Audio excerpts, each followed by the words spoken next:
What is up, everybody?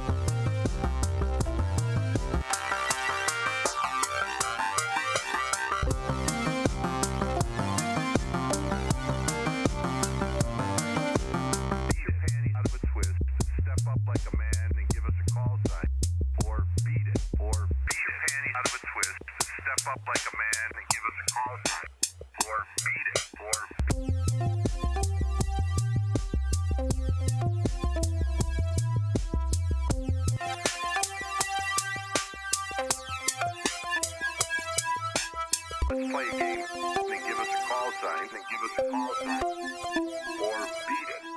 Let's play a game, then give us a call sign, then give us a call sign, or beat it. Let's play a game, then give us a What is up, everybody? call sign, or How's it going? let's play a game. Get your panties out of a twist. Appreciate you coming back for the after chat. This is where we answer your questions live. I am watching the sunset. Still happening. So we're not in the realm of doing some telescopy stuff yet. But I do have my smart telescope here sitting next to my 705 and my 9700. Look at that little tiny thing. Hopefully we'll be able to chase some nebula here. Would love to be able to do a little bit of stacks of. Oh, that's weird. We have to mute that. Where is that coming from? Oh, it's literally my wife. Mute that. I'm like, where's that audio coming from? It was literally that camera. That's crazy. Anyway, how's it going, everybody? Very excited you're hanging out with us. I'm pouring myself some beverages that Leia gave me for the after chat. Like 2 weeks ago when we were down in, went to the mission for San Buenaventura. My son Edison is in 4th grade, which if you don't know this, and you won't unless you're from California, 4th grade is the mission year. And you're like, what the hell's a mission? What do you mean? Like he's going on some kind of military thing? No, it's like a Catholic mission. California has a number of missions, Catholic missions that go back to the 1700s and earlier. Maybe not earlier than the 1700s. Regardless, they are like historic spaces that the entirety of California schools in 4th grade has to pick one and make a mission project. And Edison, in his wisdom, goes, I'm gonna pick the video option, Dad. So we're gonna make a video on going to the mission. So when I was at the beach in Ventura, it was because we were going to San Buenaventura, the mission that's out there, because that was the mission that he got. So mission project. It is a highly unlisted video on my channel right now because I worked on the videography for that project for my son. Anyway, that's not why you came to the Ham Radio Crash Course After Chat. What you did come, though, is to get your Ham Radio questions answered. So if you've never been here before, let's see if I can pull this around real quick. Can we get the Discord? Can we get the Discord here? Can we show where is the Discord? Show me the Discord. Where is it? Can we make that happen on the scene here? Can we do that? Yeah, there you go. So here is the HRCC Discord, and if you look at that, it says hashtag live-stream, and then underneath 2 down, it says live-stream/afterchat. So the first one is our text chat. That's where you see all the conversation that's going on for the people that are already posting stuff. That's, ooh, somebody's been making some things.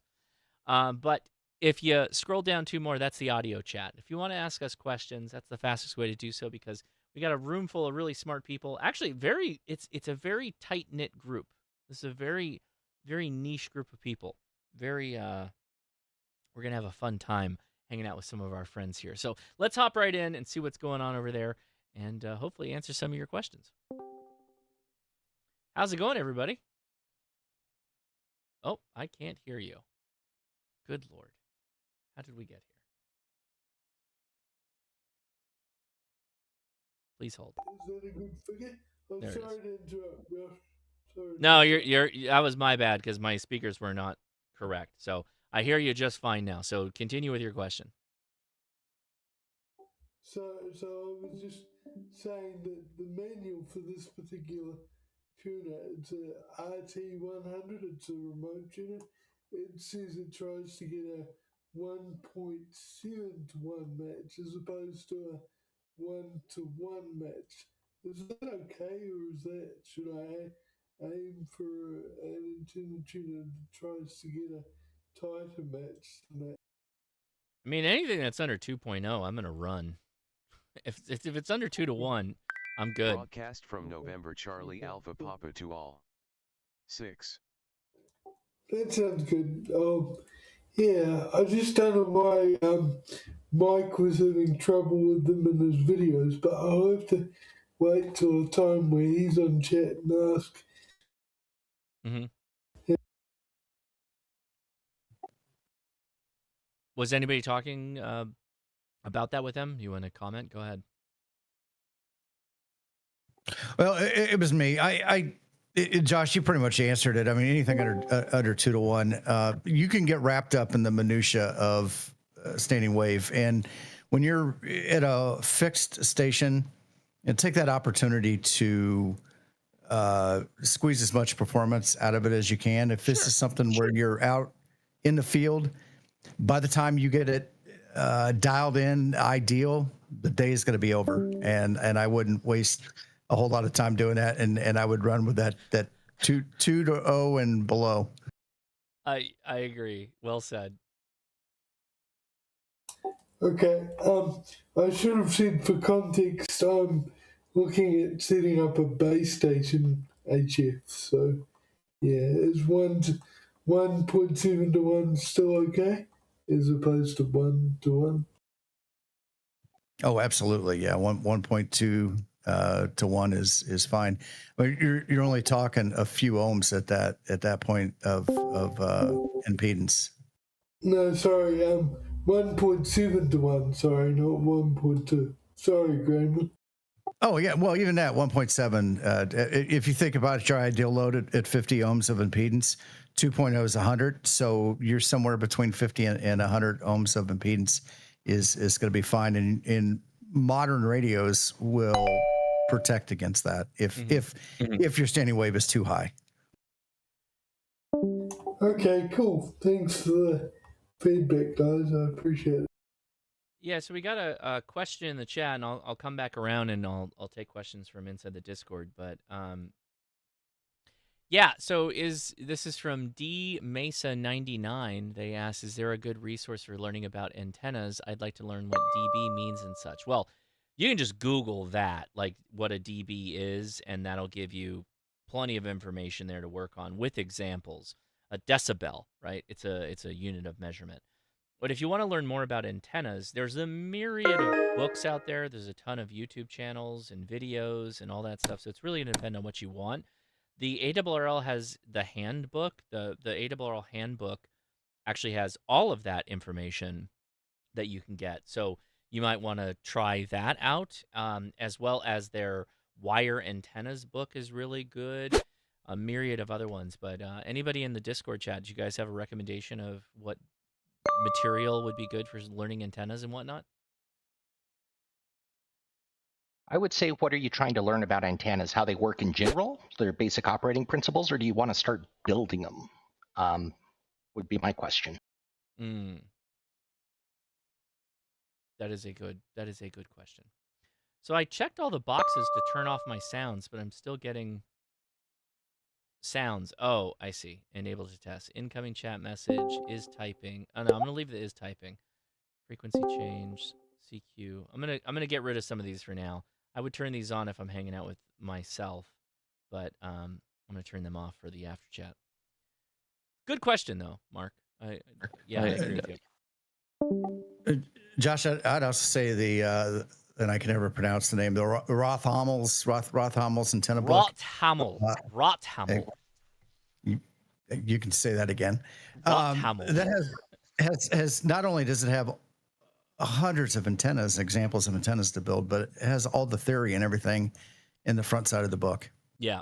Okay. So if you're American, you would see this word and you'd say Rothamel. Rothamel is probably what you would pick.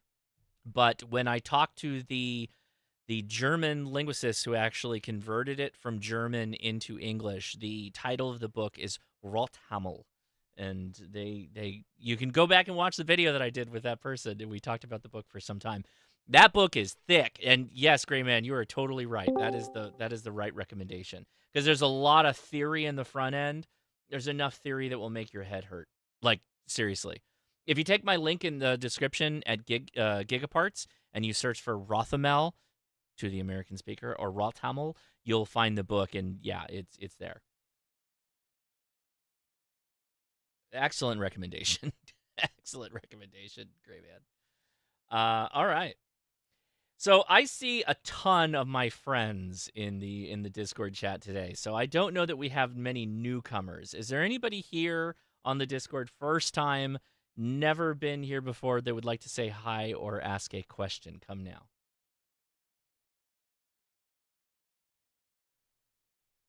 That's about what I expected. We're literally lots of just dudes hanging out right now. Okay. Apropos of nothing, definitely not the title of this video, but I see that Steve is in the chat, and Steve discovered something today. He stumbled onto something. He's been blowing up my messenger. Steve, are you there? Yeah, I'm in between 4 different things, but I saw the chat and I thought I'd just pop on for a minute or two. It's very funny that you caught me. Are you freaking out about this potential impact of the stock bros upon your HF station? Yeah. Yeah, I need to do some more homework on this. This is pretty interesting. I need to do a bit more homework on it. But one of the sites that I think either has an installation or is proposed is for testing is the Alpine Tower, the Howard Armstrong major Armstrong Tower in Alpine, New Jersey, which is not far south of me, and a prominent structure in both commercial and the amateur community here. So I'm a little concerned, but I've got to do some more homework on that. But yeah, this has a potential for just more noise and hash in the RF spectrum, and it's amazing to see just how wide some of this stuff is and the impact on the spectrum it's going to have, especially when you get, there's 1 or 2 of them up right now, maybe 3 or 4, but when you get a bunch of these, the combined RF energy of this stuff is really going to add to the if you will, the noise floor, for lack of a better word. Yeah, it's concerning. Yeah, the thing that the ARRL, when they originally posted their concerns over it, was strictly the bandwidth size and then the transmit power. And you looked up some of the FCC licenses for the equipment that they're running.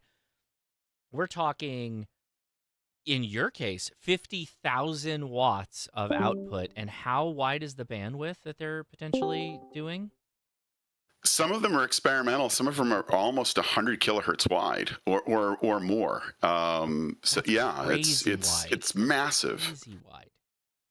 So you're talking like, and the areas that they're proposed that they'd be working around is very adjacent to amateur radio frequencies, which is concerning.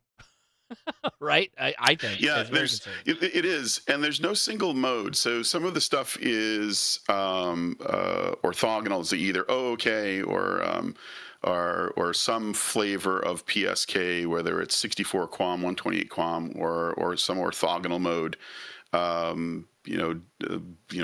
Frequency or time division multiplexing. There's some interesting modes. Some of it's experimental. I know one of the manufacturers of some of this gear is also, has done a lot of work in the DoD and military arena as well with stuff like this. One of the things too to keep in mind is that that amount of power spread over that kind of spectrum is a very low power density. So that's Oh, something to yeah, keep in that's mind. true. The caveat is the intermod products, if not well controlled, just all it takes is, one poorly designed output section with lots of spurious and poor poor linearity, and boy, that's just going to be, it could be a hobby killer. It could be a Yeah. band killer. So yeah, it's going to be interesting to see how this progresses. So there's a question in the chat. What are they used for? So Steve, have you looked in this at all, or I've got some details as well? But Yeah. So having had a little bit of experience, and again, I've enough knowledge to be dangerous, but I think that's where we're all at this point. Yeah. So in the world of trading, especially high frequency trading, what I mean by high frequency trading is not HF spectrum, but trades that are made at the microsecond level. One of the limiting factors is latency, is the delay. Delay it takes for, say, a packet to leave New York and arrive in Hong Kong, or to arrive in the UK, or even across the country. And those latencies are very real. Even on fiber circuits, they can be milliseconds, tens of milliseconds. And while that sounds very small to us, in the life of a trade, at high frequency trading, it's microseconds count. Yeah. So with some of the long distance trades and the long distance communications that they have, an easy way to do this is with the HF spectrum, because that's at the speed of light. So this is very, very, very fast for them. And so they eliminate a lot of the latency, the bottlenecks in routers, fiber, your provider, even your leased or leased line or dark fiber connections. This is going to be far faster, orders of magnitude quicker than any. Oh, we lose Steve.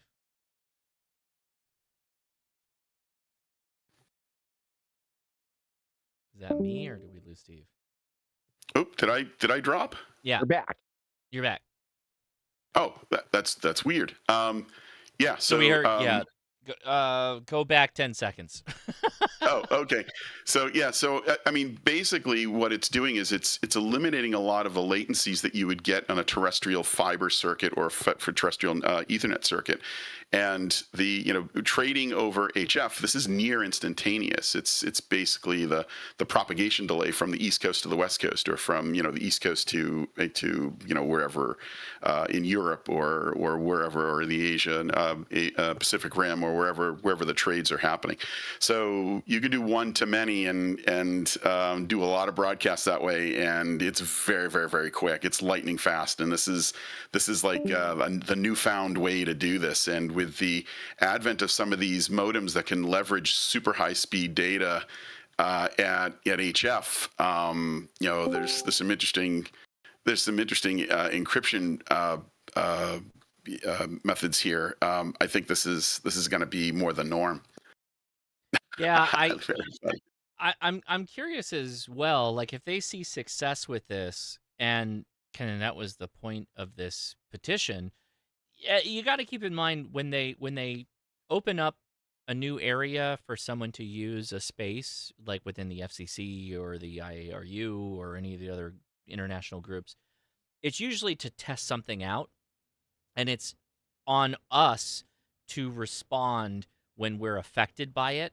The problem is that I don't know, and Steve, maybe you know more about this than I do, but I don't know that we've seen enough of the trades happen, or that band space to be used to actually impart good information on if interference occurred or not.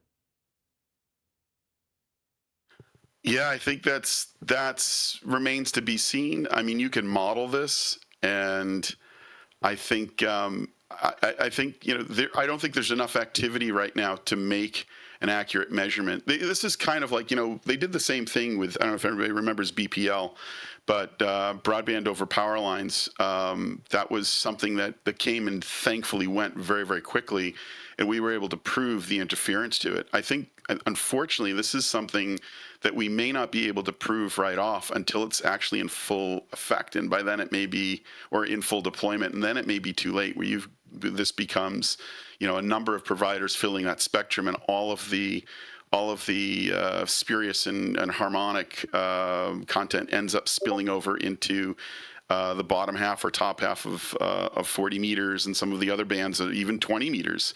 And I think just raising the noise floor in general, just there's plenty of spectrum in the shortwave band, the HF band, for this to occur.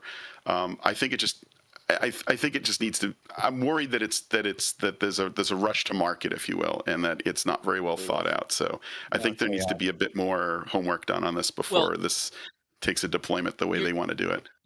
I think you nailed it, that the immediacy of all of it, they have to act quick because they want to be the one to capture the market in this space for the timing.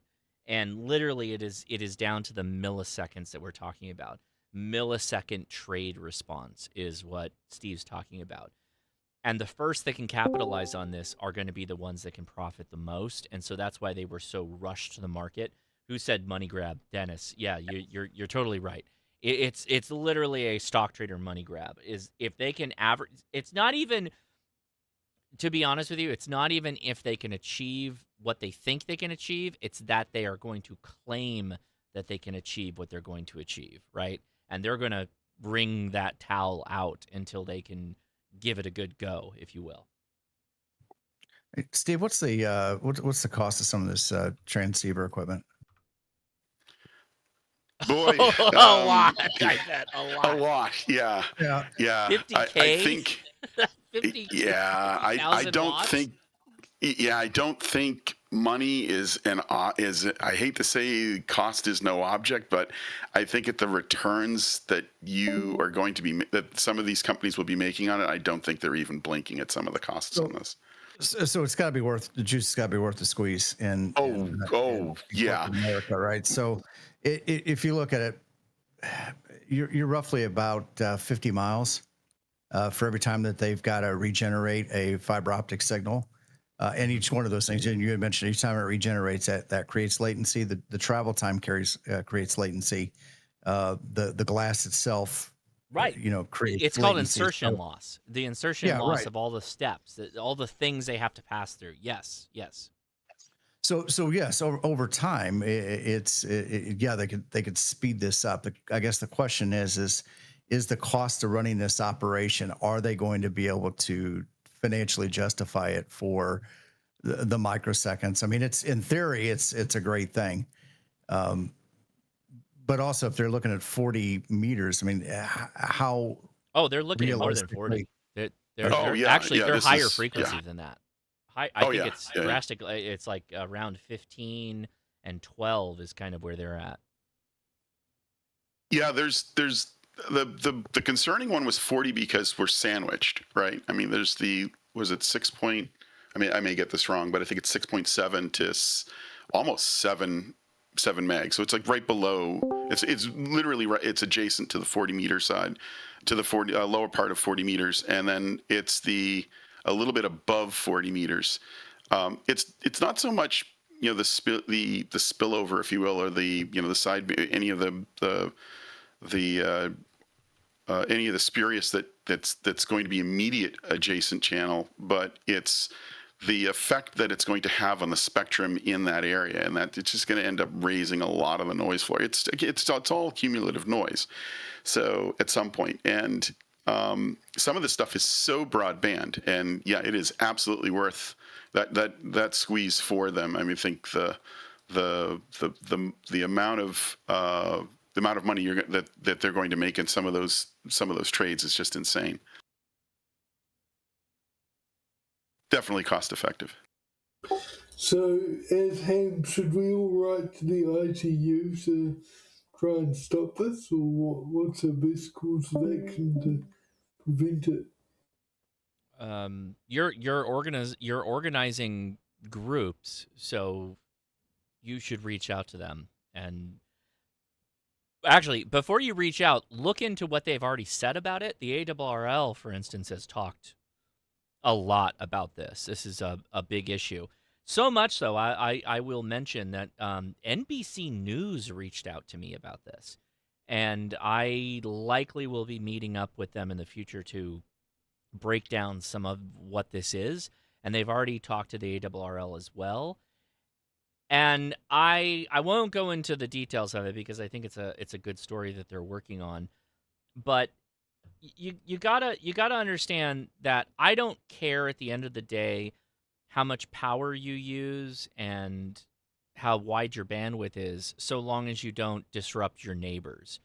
So does that mean that you have to slide away from that boundary? Sure. Does that mean that you have to lower your power and your bandwidth? Probably, maybe, because I think a lot of these guys are looking at a tech sheet and they're going, "Oh yes, this is the space it operates in," but they're caring not about the bleed over that the bleed over effect they're going to have, and we don't exactly know what the impact of that will be, but we all got to figure that out. Whether we're going to figure it out because they actually go and try it, and they're going to try it. And they have been trying it, from my understanding. Yeah, that's the reality of it, from my point of view. I don't know. I threw the link. I threw the link, the Radio World link. I think I sent you it. It was actually pretty well done. Nick Langan did a nice write up in an industry magazine called Radio World, and there's a fairly good description, high level description of it. And I think there's also a YouTube link to a YouTube video with a ham who's showing what that actually looks like in the HF spectrum. So I think it's a good read. Oh yeah, thank you, Steve, for dropping that. Let's see if we can pull it up. Question? Go ahead, question. So, Steve, aren't they going to be subject to the same HF propagation issues we all face? Yeah, laws of physics are the laws of physics. I don't know enough. Again, a lot of this is proprietary. Trellis Wave, which is one of the manufacturers, and I've done work with some of their gear before. It's an experimental modem. So, I mean, there's an STA, a special temporary authority license for some of this stuff. So it's still kind of in the, I don't want to say it's still kind of in the testing phase.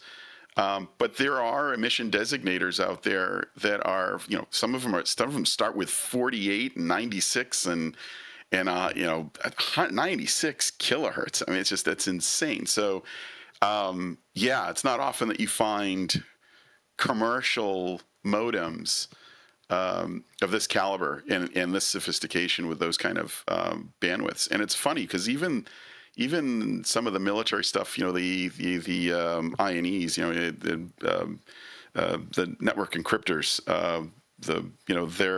some of the stuff can pass incredible amounts of data over HF links in very, very narrow bandwidths, and you see it all the time. But this stuff is just it's wide. It's very wide, and the fear is that you get a lot of this. Nope, we lost you again, Steve. Oh, there we are. I'm back. Yeah, I don't know what's happening tonight. Let's get some interesting stuff happening with the PC, I think. Yeah, so to break this up a little bit, we can come back to it, but there's a question from Frost Family. Which license class do I need to focus a radio signal with water? Does this depend on which type of information, HD, TTY, etc., or modulation I'm using? So do you mean like water in terms of boating? If that's the case, then you need a naval radio. There are special radios for VHF, UHF, and HF that are for on a boat.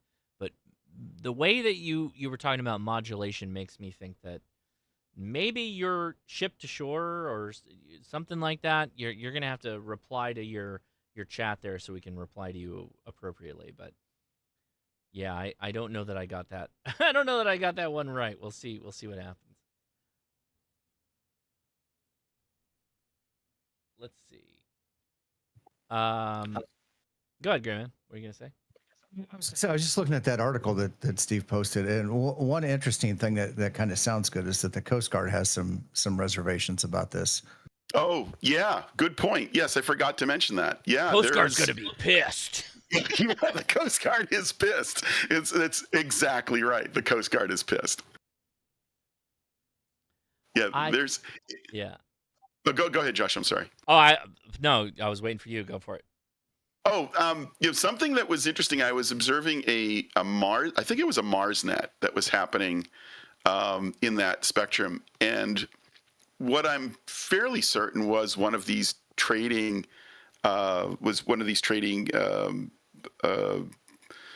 transmitters keyed up, and it was literally right on top of the MarsNet. So, oh no, yeah, I mean, I just don't know how long that's gonna last.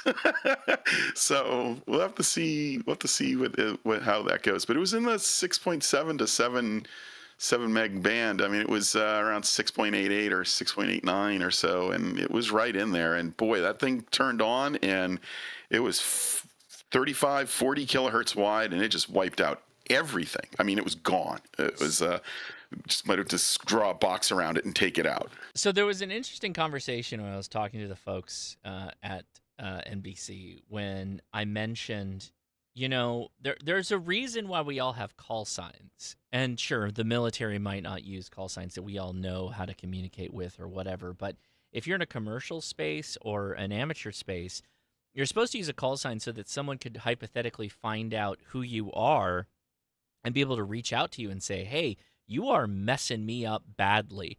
And there's nothing that I've seen with these, with the stock trade bros, that we have an ability to reach out to an entity and say, hey, you just transmitted at 0600 and you blocked out the entire band. I can't work with this. Like, you are disrupting my radio service.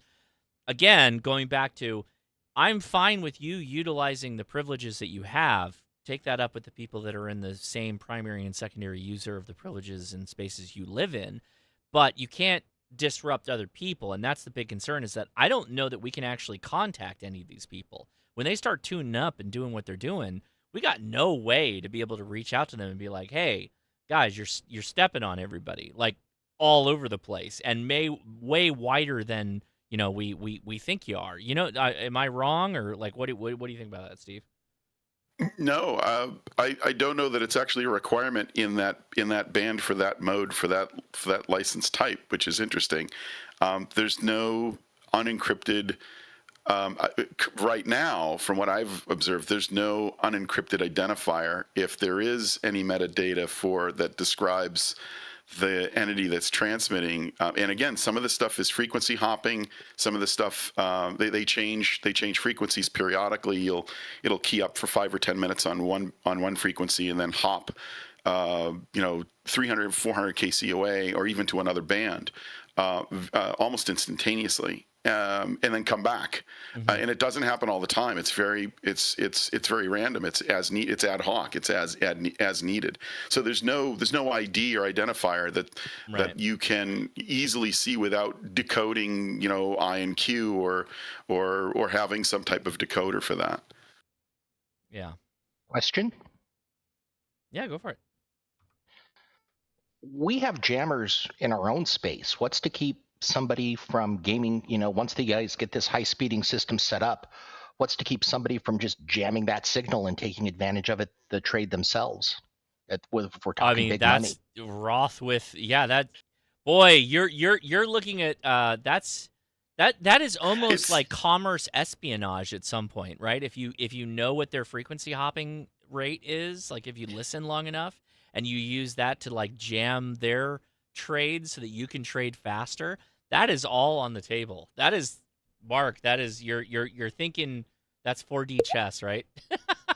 Well, I mean, it's either that or I have to find some endangered species that this thing's going to affect. That was the yeah, exactly. You need the dirt police. I'm sure the New Jersey Wildlife Fish and Game will show. Oh yeah, there's going to be birds on the ground after they start transmitting. We used to call them the dirt police.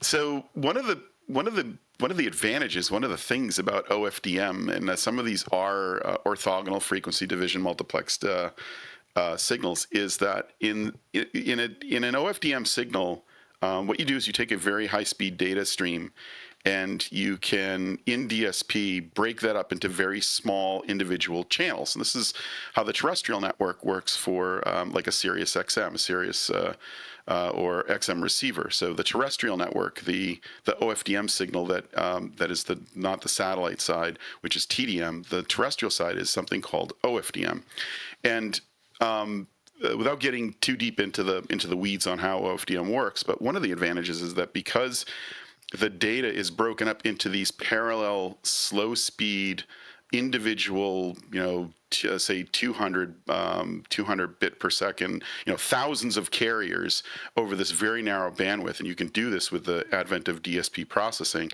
is that even though I might take a selective fade event or a multipath event or even an intentional jam that might take out one or two or three or a dozen or 100 of those little carriers, the error correction is spread out amongst that, in that bandwidth, amongst those individual slow speed channels, so that on the receive side, when you correlate all of that data back, the holes are all spread out. So the error correction very efficiently can just patch those holes very quickly. So it's very difficult to quote unquote jam. It's not like it's a single channel per carrier signal. There's thousands of little signals, or thousands of little carriers, if you will, that are oriented orthogonally, so that their sidebands don't interfere with the next carrier, that are spaced in that big broad chunk of spectrum.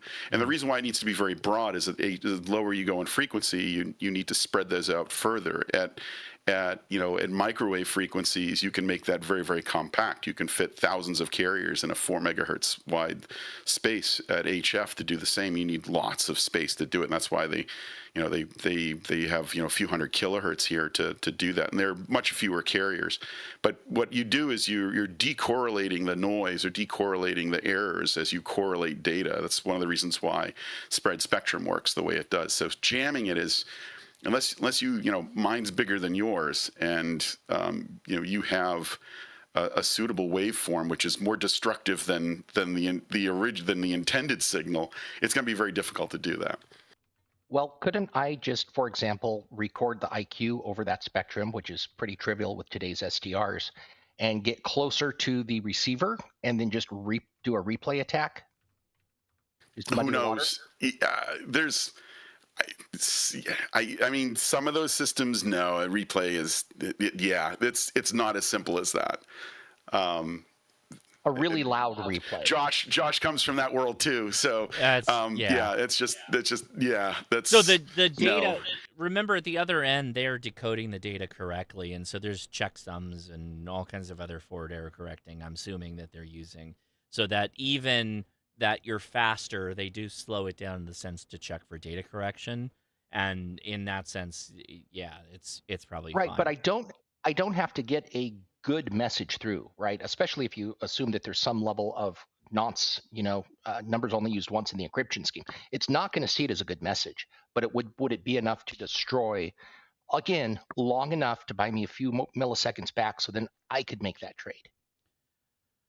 You're doubling costs, right? You're doubling costs because you're like literally putting out 50K plus watts to try and jam something, in addition to also push your trades through to beat them. That's like the piracy of the RF. Could that happen? It'd probably be a really good novel. Somebody should write that. Mark, you should write a story about this. Because that's an interesting story, and hypothetically, it's possible. I mean, Steve, correct me if I'm wrong. It's possible, just from pure blanket power, if somebody were to put something out like that. But on the back end, I don't know. I don't know, like what they're using for data I'll give transfer. you an interesting example of just how robust OFDM can be. Back in the early days of Sirius, the Sirius radio platform, Uh-huh. if you had a Gen 1 receiver, and this was like some of the early Panasonic or Jensen radios, we had a huge problem with something called slow speed COFDM mute, which was, if anybody remembers, you'd have a radio and you'd come to a stop sign in an urban environment, and if you stopped at the wrong spot, your terrestrial, your radio would mute, your Sirius radio would mute, and if you just went ahead like 6 inches, it would play again. And the reason why is that the multipath was causing a problem. You were taking out the reference null, the null bin, which was in the center of the 1024 carriers. We had one bin that's empty, if you will, that was what we referenced the phase to for all the other carriers. So one of our teams, one of the members of the team in our engineering group, came up with this brilliant idea. He said, why don't we just set up another transmitter and set it a few kc off from the original transmitter, and so that way it'll self-interfere, but what will happen is that null will just walk. It'll just walk through itself because it'll be off by a few kilohertz. So you'll see that null, interfere with itself, but it'll walk through cyclically, and that's what we did, and that was the fix for slow speed COFDM. We put up two transmitters that were just a couple of kilohertz apart in frequency on the same building, and that's that's how we fixed slow speed COFDM in the Gen 1 receiver, so we didn't have to respin thousands and thousands of subsidized receivers. But yeah, so we were interfering with ourselves. That's how we fixed it, and that's one of the advantages of OFDM, is that it is so robust like that. Nice. Question? Yeah, go ahead. Hey, Josh. Name is Matt here. Call sign KE2CCK. I passed my general last year, but I just recently got a transceiver, and I got an NFED half-wave antenna. And I guess from my understanding, if I put it lower to the ground, I'll have a different takeoff angle, which would be better for close communications. But I guess my question is, because I can access all these different bands on on the NFED half wave, what would be a good height to be able to access all the bands? What are you trying to do? Are you trying to get out as far as possible, but you want to be close in comms, or what's the goal? Well, originally I did for close comms because I was wanting to hold a net for my local club. But now I'd like to do DX and try to make long distance contacts. So I'm trying to figure that out, and maybe a possible solution for getting it up higher. And I have a lot of trees around, so it wouldn't be so hard, but depending upon how high I have to get it, I kind of saw some ideas on throw weights, but I wasn't too sure what it would be, the proper height, and how high it really needs to be. So, what's it cut to? What's the lowest band that you have? That would be 80 meters. Okay. As high as you can get it up, like as high up as you can. You'll probably run out of vertical space even on a tree before you have to worry about getting too high, if that makes sense. And if you can't get it up that high, get it up as high as you can, and that's it. That's where you're at. Okay, I appreciate that. Yeah, it's kind of what I had figured. I kind of did that. I got like 3/4 of the way up. I know I had to get it up high, but I don't think I quite accomplished the goal. I was able to hear some local people You know, You should within do far better 150. than local people if you get it up very high. You should be able to do much better than that if you're getting it up way high into a tree. So I would listen tomorrow, get up early in the morning, and see how it goes. I appreciate that, Josh. Mhm. Thanks for letting me come on and ask that question. Right on, man. Right on. Absolutely.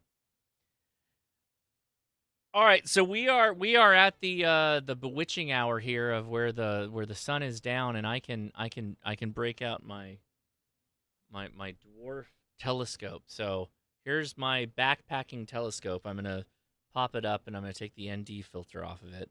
I have my tripod and all that stuff set up, so I am going to run this outside really fast and do an equatorial mount where we get this facing northernly, and I'll show you the screen for my setup here, which hopefully, yeah, you can see that. So I'm going to walk outside right now and just do that. You guys can talk. I'll be right back. You'll see what I'm doing, kind of. But then I'll be right back to walk through the rest of it because this is connected to the Wi-Fi. And yes, we'll be able to see what I'm doing. So I'll be right back. Go ahead. Somebody take it and have some fun. Gray Man, you want to go for it? You want to run? Because Frank's not here, so you want to run for it? Go for it. I'm Can calling I you out. fill Frank's shoes? Holy cow. I don't know if I can do that. Anybody got any questions? Has anyone heard of a type of antenna called a grey line flagpole antenna? And do you know whether the company's still in business? Because I was looking at them on YouTube, but the YouTube videos from the company were 5 years old, so I'm not sure if they're still trading and in business. Does anyone know? I am not familiar with that brand of antenna. But you said it's a flagpole antenna? Yeah, apparently it's a vertical that doesn't require radials, which would be very good for me because I don't have much room for radials at all in my small property. I'm not quite sure how it works, but something about it being an internal doublet antenna, it doesn't require radials somehow.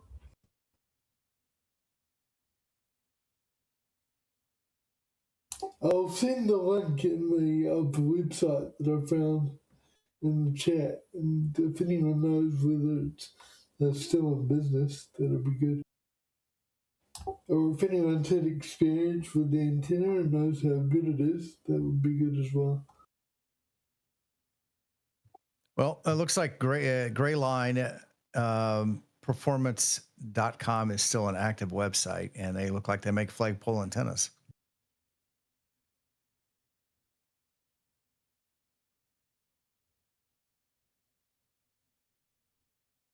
Okay, good to know they're still around. Does anyone here use them and know how good they are?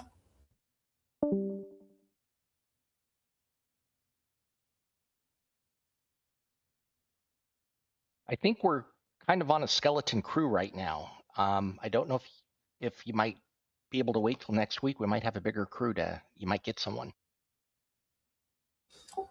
That's cool. That's cool. I'll wait for next week. Yeah, just thought I'd ask now just in case. But yeah, thanks anyway.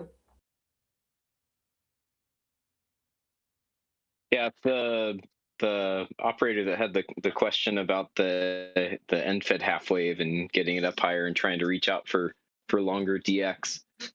Just a note on that, band selection is going to make a big difference in how far you're able to reach out. Generally speaking, we're working higher in the bands and closer to the maximum usable frequency is going to reach out further. So so keep an eye on that kind of stuff. You can look at dxmaps.com, and that's a really good resource to kind of see what types of paths the different bands are propagating along at any given time. Keep in mind that some of that's going to be FT8, and just because you see contacts being made over some interesting distances on certain bands doesn't necessarily mean you can achieve that on single sideband, but it at least gives you an idea of where the propagation's occurring on the different bands. All right, I am back. Catch me up. What did I miss? It's fine. Thank you for that. There was a question specifically about the brand Gray Line flagpole antennas. Oh, is that the guy who has the telescoping mast with the wire in the middle? Is that Gray Line? You know, I'm just looking at their website. It looks like a standard flagpole, you know, a permanent flagpole. But I would ask the question of the gentleman that asked about it. Are you in an HOA or somewhere where you're restricted from placing an antenna just in general?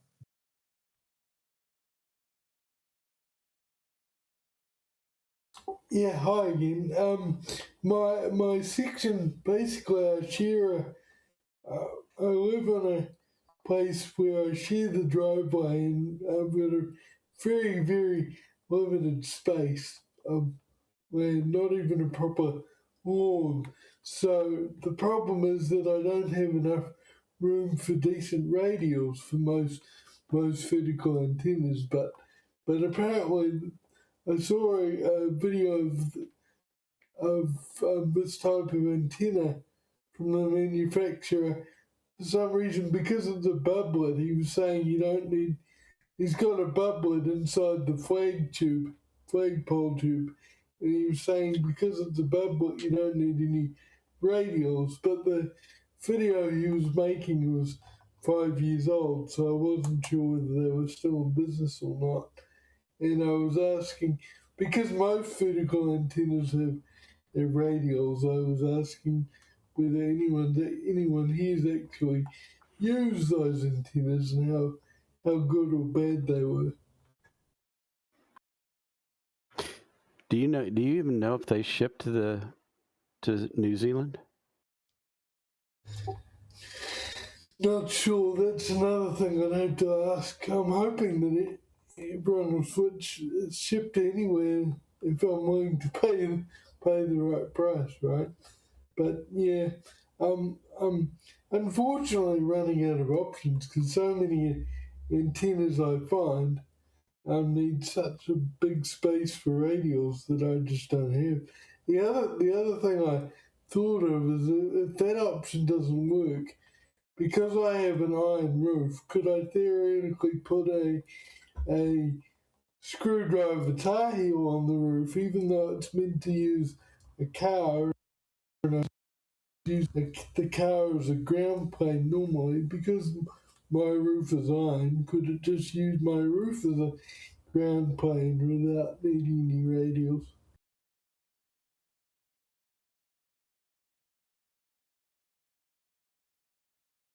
Did they? You got the direction to go here? You want To try to jump in and answer the question, I would say absolutely. If you've got a metal conductive roof, that makes for an excellent ground plane, and I would bet that even a loaded mini vertical like a screwdriver antenna would work quite well on that. You could always try to switch out the whip and give it a bit longer whip on top, and that would increase your efficiency a little bit too. But yeah, that sounds like a potentially good option for you. Oh, 100%. What about also adding an aluminum, kind of like the Hustlers, where they get the resonator up off of the base? Is that possible with the screwdriver or not? Well, depending on the screwdriver design, most screwdrivers are kind of center loaded, but it's unfortunately so short it's swamped by all the other losses in the system. So, but it's a well-designed compromise. But screwdriver antennas are great on a mobile. I mean, if that's what you're left with in a house, you'll always outperform that with some length of wire in the house. Remember that one of the things that's going to give you propagation is ampere feet, is just spatial linear feet on the wire, linear distance. That's what you want to interface to the atmosphere, if you will, or for your propagating radio wave to radiate from. So the more length you can have, the better off you're going to have. You're going to get a typical screwdriver antenna. Even forget about the minis, like my full-size Scorpion SA, and it's still, I think, fully extended. That's only about 4 or 5 feet. Most people can drape, a wire in their apartment or in their house a lot longer than that, even indoors. So I think you'll always do better with that. Let me take a quick moment and say big thank you to N7MYW. Mentioned super chat for the dwarf telescope, which is what I'm running right now. So I'm very much enjoying it. I'll talk about that in a second. But we got another super chat, very, very cool. Tierney, who's been hanging out for a while as a supporter on Patreon. Thank you so much. Says, my son will be in the Oregon State Middle Science Fair finals for Oregon. Why am I saying Oregon? Oregon. That's what we say in California. I don't know. Anyway, on this Monday with his homebrew Yagi, he lists the HRCC and K6 ARK as his sources. Thank you. Well, congratulations. Please come back and let us know how he does in the finals for the antenna. That's awesome. Oregon. A lot of people outside of the California area awesome. say Oregon. Adam, how cool. do you say Oregon, right? Oregon? What do you say, Adam? Yeah. Oregon. Oregon. Definitely Oregon. Yeah. Oregon. Yeah, definitely. Tierney, what do you guys say? Do you Oregon? It's not Oregon. I don't know why I was saying Oregon. I was thinking about the East Coast, I guess. Steve was talking for too long. I don't know. Yeah. Sorry. No, I'm it's all my fault. I'm kidding. Hey, not to beat that horse anymore on the antenna thing. Josh did a video about some myths on amateur radio, and one of them was talking about radials. And there's some good information there that he put down. But also, Callum, about 2 years ago, Callum from DX Commander made a great video about radials, especially when you're in limited space with vertical antennas, and that might be worth watching. I'll go ahead and drop that link in the chat for the video that I'm thinking about. Nice. If you're talking about radials and counterpoise, I'm just going to throw it out there. Both professionally and amateurly, the best treatise on the subject, bar none, and the most correct information I've seen that we even use professionally is Rudy Severn's N6LF.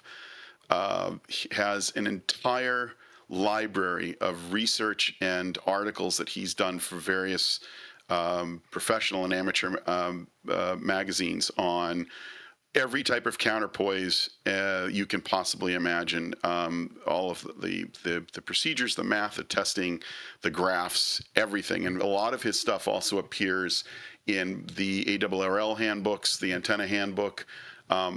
By far, I would trust the information from Rudy Severns as a professional engineer implicitly, and that again, a lot of that data we actually have used in design and development of other systems. So I would definitely check that out. It's Rudy Severns, Severns, and I believe it's called N6 LF. And Callum quotes him quite a bit when he does his video. He does, and unfortunately, I think sometimes, well, I don't want to say, I would, he's got great articles. I would go to those. Yeah.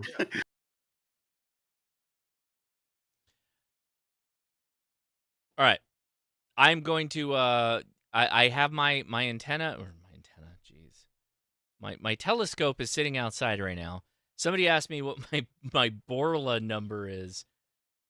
Bad. It's not good. Where I'm at, you can see the street light. This is a nightmare, right? This is the like worst scenario possible. So, Is the sun completely down, Josh? yeah, it's completely down. That's the street light. So I'm gonna cover up the street light for a second. So you're looking at the app for the telescope. It's wirelessly connected to the telescope right now.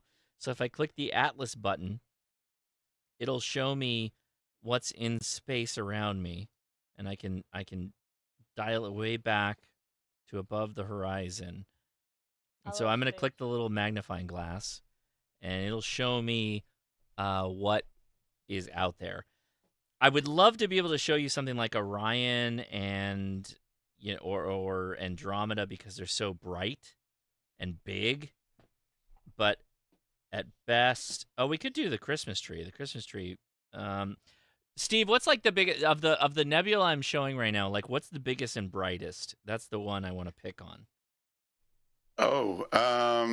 For nebula, well, again, M42 Orion is probably one of the best. Yeah, I don't M51, it's it's at 34 degrees. We might be able to hit it. Yeah, we could. Yeah, M51 Whirlpool is really, really nice. But it's small. It's really small. It is small. It is not large. There you go. M42 is just a massive, massive object in the sky. Okay. Out here, you can. When I go to my dark sky site, you can almost see that naked eye. So I will scroll up here. And here's the problem: we're running out of the pass, if you will, on that nebula. It's gonna dip below 30 degrees here shortly, and then we're not gonna be able to, because what this telescope does is it takes lots of images over time and then it stacks them up. So unfortunately, this is a really good one, but not in the case that we're trying to do. Andromeda is another really good one. The pinwheel is good. The problem is it takes a really long time to do pinwheel effectively. Like, I shot 240 like stacks of the pinwheel. I'll show you the image. I did it yesterday. But yeah, there's not. You should also be able to see, like, Pleiades are a great target. I'm not sure if you have Pleiades in your sky right now. Yeah, we'll do Pleiades, I think. M82, M51, what else? Sunflower in M63 in Canis Venetica. That's a good one. M101, well, pinwheel. And you could try M82. M81 is probably your best bet. That's Bode's galaxy. Oh, see, that also dips. Bode's, yeah, Bode's. Let's do Bode's galaxy. This one has a much longer time depth. So the problem is whatever we start right now, you're not gonna be able to see it. So I'm gonna hit the little camera button, and it's gonna say, is the telescope pointing to the sky? It is. And so then it's gonna try and align itself right now. So it's moving itself right now. I'm back in the shack. I'm here. I'm here with you right now. I could be sitting in the massage chair, which is usually what I'm doing when I'm doing this. But it's tracking right now. It's going to track around, and it'll update its page in a second. But it's now searching. Somebody commented that this is turning into an astronomy channel. And hey, it's so I'm telling funny. you, I made this. This thing is so simple. It makes my life so easy. It is so funny how these two tisms just twine themselves together. They are very connected. They are very connected. Hey, I have a question for you guys on the astrophotography and then also space telescope. Go ahead, Don. I'm sorry.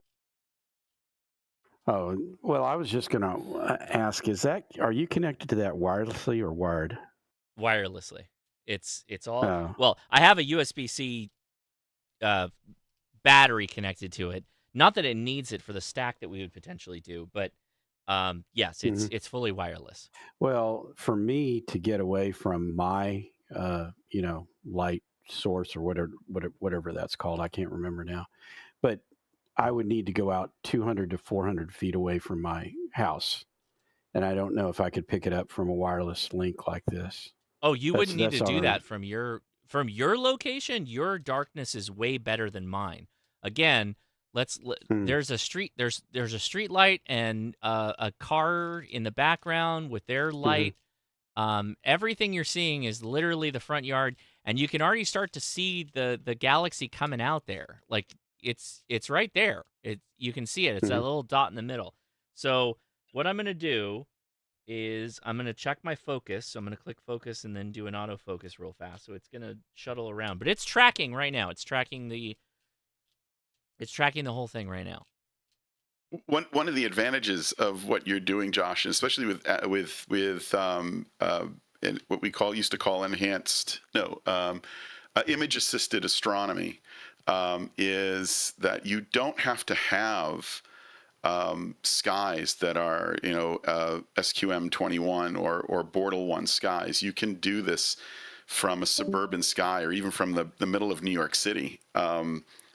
Because a lot of the wavelengths of light that we're looking at are not sensitive to the human eye, but are sensitive are perfectly fine for the sensor, and with filtering, and the fact that we can also accumulate multiple images from the camera and stack them for the image, and then do the post processing to create it. So. You don't have to have perfect skies. I do a lot of imaging from the driveway. I live about 60 miles north of New York City, so my skies are terrible. And if I want to drive to a dark sky site, it's a good 3-hour drive and a minimum to find something near me. But I think something like this is. It's funny, Josh. This is to what I remember. My experience of astrophotography is what FT8 is to That's ham kind of radio. what this feels like. I am this is an appliance operator doing telescopes right now, and so exactly. Next, full appliance operator mode. I'm full appliance operator, and it's insane the quality of the images that you're getting. Yeah, so I'm gonna click on the properties. So that I just want to get this started, and I'll show you some of the images I got. So I will set this. I'm gonna go to quick apply. I'm gonna do a 45-second exposure because we have an equatorial mount. We can do a little bit longer exposure. I'll drop that in, and then so 240 shots is gonna take 3 hours. I'm not going to stay online live for 3 hours, but that's a good amount of stacks, so I'm probably good with that. So I'll break out of it, and then I'll hit the little red button here, and then that starts the process. So it's going to go in and basically start. It's continuing to track, but 3 hours is rookie numbers. I love the people who actually are real, hounds on this stuff. And I'm like, 3 hours is crazy. And I'm in a suburbs. It's like, guys, yes, you got to get people started somewhere. I have a tiny little backpacky thing that I can go take pictures of stars with. That's the point. That's the whole thing. How tree free do you have to be? Tree free? Well, yeah, sure. You got to have no obstructions. So the best of it depends on the pass of the. Like, I'll show you a picture that I took of Orion. And you could see the roof in some of the stacks. It just cut that out and just focused on the nebula. So yeah, you just got to get the obstructions out of the way. Yeah, I live in a forest pretty much. So yeah, yeah, it's now doing its thing. I'm gonna break out of this real fast. I don't touch it anymore. It's gonna take 250, 240 shots, long exposure. So I will go into, so that was the shot that I did yesterday, and this is internal. This is the internal editing software. I didn't do anything to this other than said yes, do your auto whatever on this. There are proper astrophotography applications that are used to actually get good images out. This is just click in 2 seconds, you're done, you got an image. So that's the pinwheel. That's how far it is in the aperture of that sensor. It's very far out. But Orion, which is what I wanted to show you, that's the image I got of Orion. That was only 100 stacks of images. That's Orion. which is that image, insane. and you can see the horse head. I mean, it's like you can It's actually see part of horse awesome. head, trapezium, It's awesome. the central. It's just in the to get an image like that, and how we used to have to get an image like that is just. Yeah, what you did in 15 minutes is just insane. Well, it took hours to stack up all the images, but literally the But post. I didn't do anything for post processing. I clicked a button and then it sent me that image. That's all I did. Is this just that is just incredible. then? Also, yes, I can't break satellites out of my head. So when you hear me say a pass, that is a celestial object to me. It's a pass. I don't know what the term is other than that.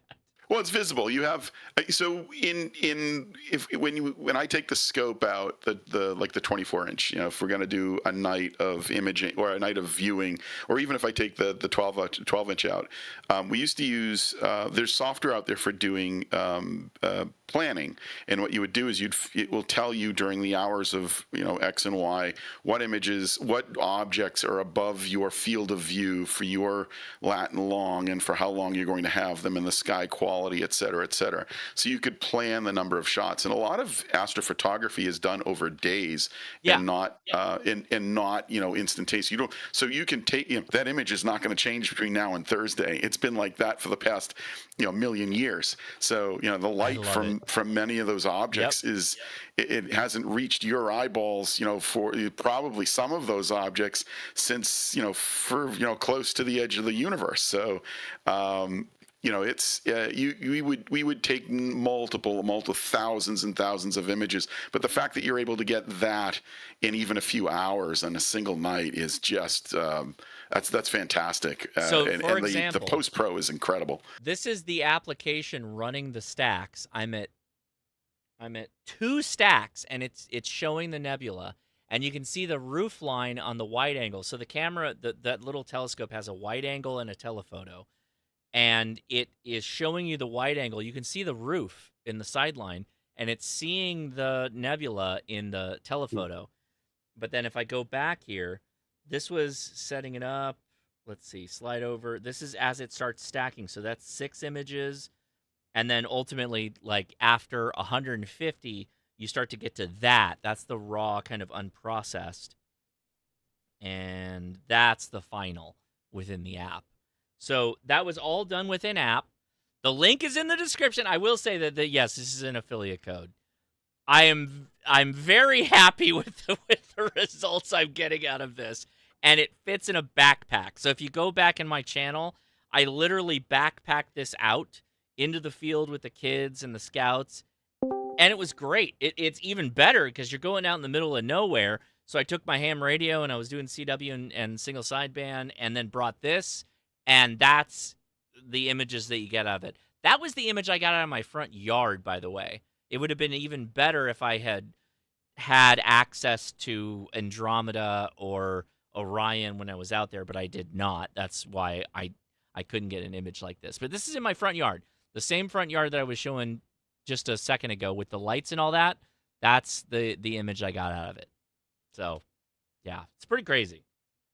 It's in the Venn diagram of ham radio is kind of the overcross is it's the circles be overlapping. That's all I got to say. So just to put that in perspective, that's about 27, 28 light years across. So awesome. It's across, if that puts that in scale. So it takes light 28 years to go from literally one side of that nebula to the other side, moving from lower left to upper right. So it's a massive object. Now I do want to take a minute here, and Stormtrooper, I hear what you're saying. The Artemis astronauts, such heroes, taking so much radiation to help give us a fighting chance. 10 years off their life, man. Radiation is bad stuff. So radiation in space is kind of a different thing. Also, they're hauling ass. So the effective area that they're dealing with, they're not dealing with the same amount of radiation. I don't know that it takes 10 years off their life. I don't know where you got that from. Citation needed a little bit on that one.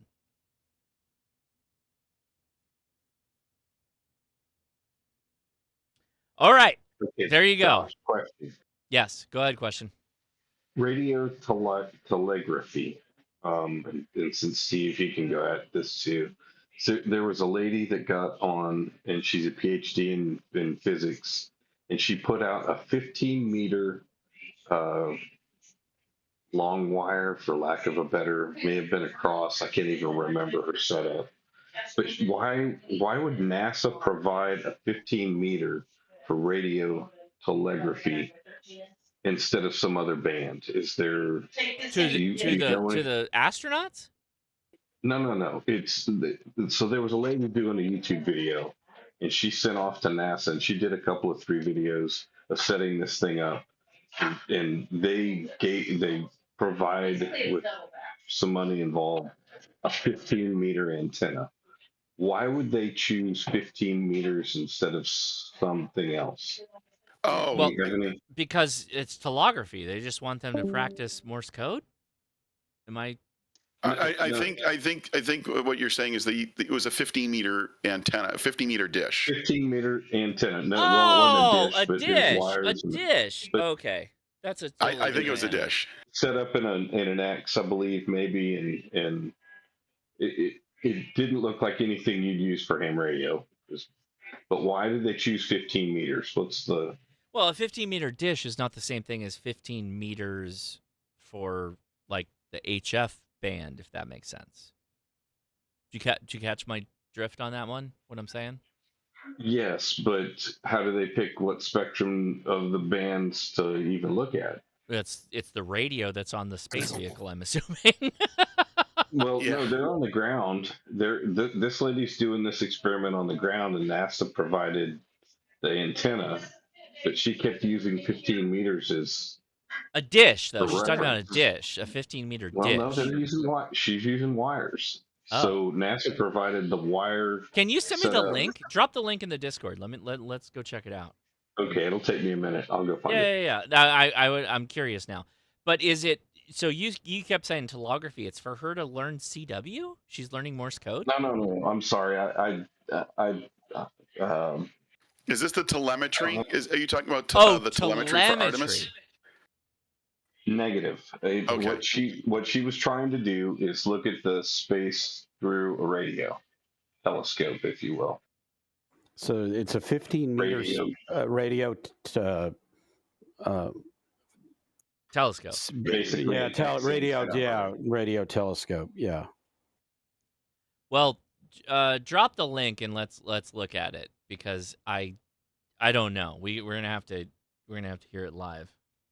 Okay, give me a little bit. I'll be back. I mean, there are radio telescopes that do function at around 20 megahertz. Solar radio bursts. Some of the decametric emission stuff from the Jovian field is in that region, but I don't know that that's within the realm of an amateur or homebrew or DIY setup. That's some interesting stuff.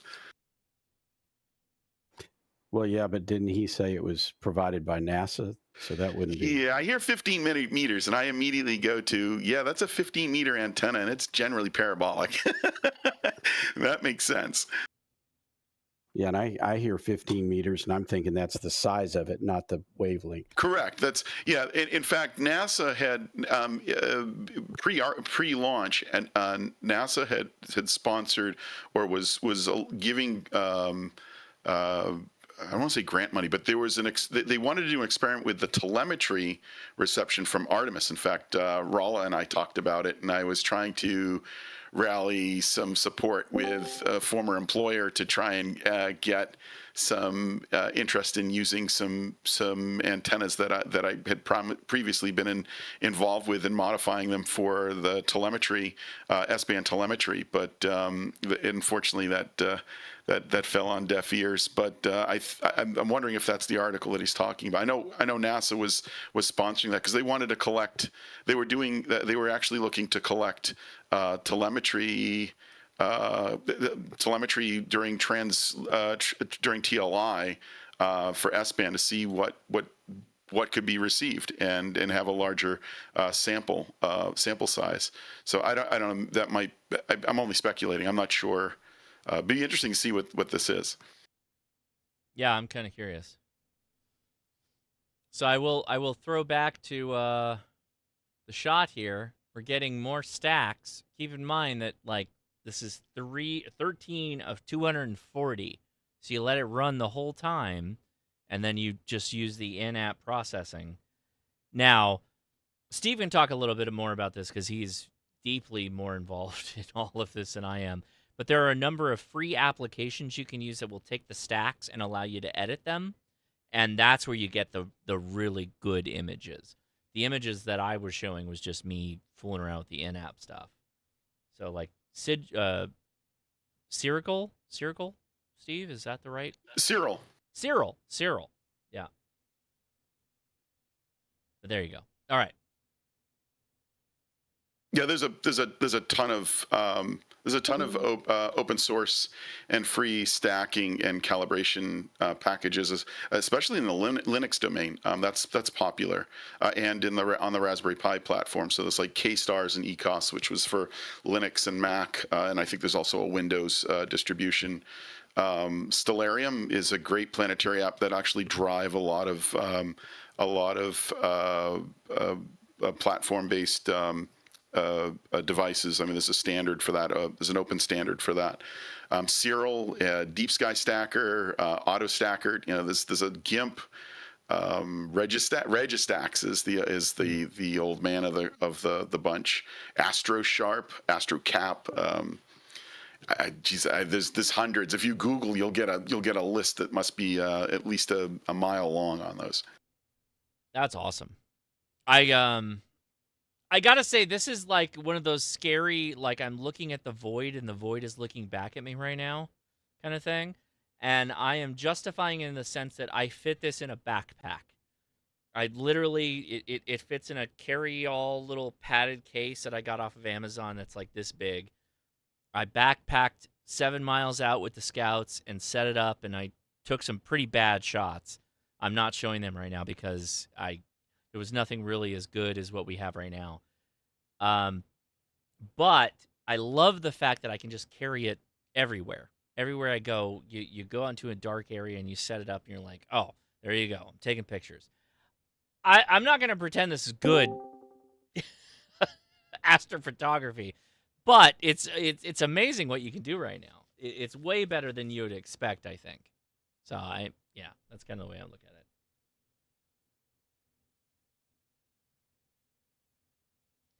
All right. So I can't. Oh, great question from Randy.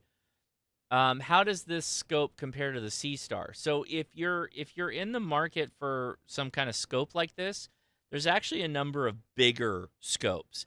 Dwarf has a bigger scope, and C-Star is the other kind of competitor.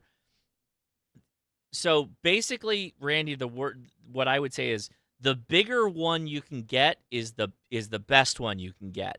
The Dwarf has, I think, a bigger sensor aperture than the C-Star, but the C-Star is probably going to be better for some of the longer telephoto. There's a bunch of videos that show the comparison. You should go watch the videos. I watched the videos, but at the end of the day, when Dwarf came out with the backpack-sized one, I hadn't bought any, but I've been looking at these for like 6 months, and I haven't bought any of them. And when Dwarf came out with the backpack version, I was like, okay, well, that's obviously the one I have to get. And that's when I bought. So for you should probably look up the comparisons between them. But if you decide for Dwarf, take my link in the video description because it's an affiliate code. I would appreciate it. Thank you. By the way, when we do the field day last year when we were at a very high prominence, very low light pollution space, there was a star party that was held, and a number of guys had the C-Star. There was 2 C-Stars, no dwarfs, all C-Stars, and I will obviously have my backpacking C-Star out there this year.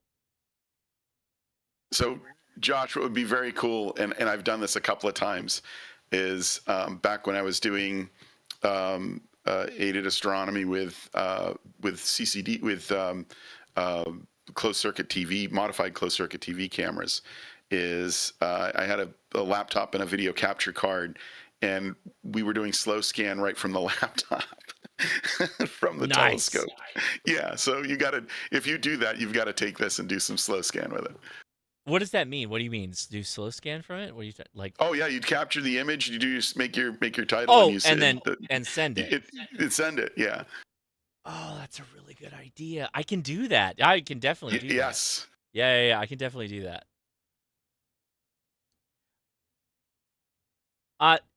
This is oddly enough Josh. goes back 1 second, and then we'll go to the question. So oddly enough, there was somebody earlier who was talking about like water as like a lens for ham radio. So something I learned at Winterfield Day with the W6TRW Club is a lot of the guys that are at the very high microwave levels, like 120 something, I don't even know, super high frequency. There's no wire you can buy or dish that you can buy that will do that. So they're back to lenses. They use a lens for transmitting, and they're so tightly focused. They have to be like it's crazy to be able to make a contact like that. But they worked it out at those extremely high frequencies. So the water as a lens goes back to, at a certain high frequency, you have to come back to lenses, because that's the only thing that can actually get your signal out there, which is crazy. Like in my brain, I went from I need lots of wires to no, I need no wires, and I have to have a lens, which is insane to me. But yeah, there you go. Question, go ahead. It's back to the reason for the antenna and all that stuff. They are observing Jupiter, and I still can't. It's called radio telescope for some type of Jove bulletin or something. I don't know. It's the Jovian decametric emission. It's called DAM, right? Correct. Yeah, So we were. That's what I mentioned earlier. That's between 20 and 21 megahertz. It peaks between 10 and 40 megahertz, roughly. 21 is kind of the sweet spot, but Jupiter has different radio bursts. There's all different bands and types, but the S bursts and L bursts are in the 21 megahertz, roughly 21 megahertz range, and that's and there are people who listen to that, and that's a you need a long antenna for that, but you can get them. It's that's called DAM, Jovian decametric emissions. If you Google it, it's a fairly interesting subject. I never got into it, but it's very cool. Okay, so I'm actually, I'll post the link for this site as well. It's called Radio Jove Project. They've got a huge web page from dating way back, like beginning of the internet kind of thing. Anyway, okay, now I know.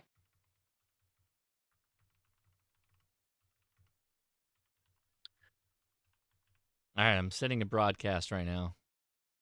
Oh, you guys can't see that. Hold on. There you go.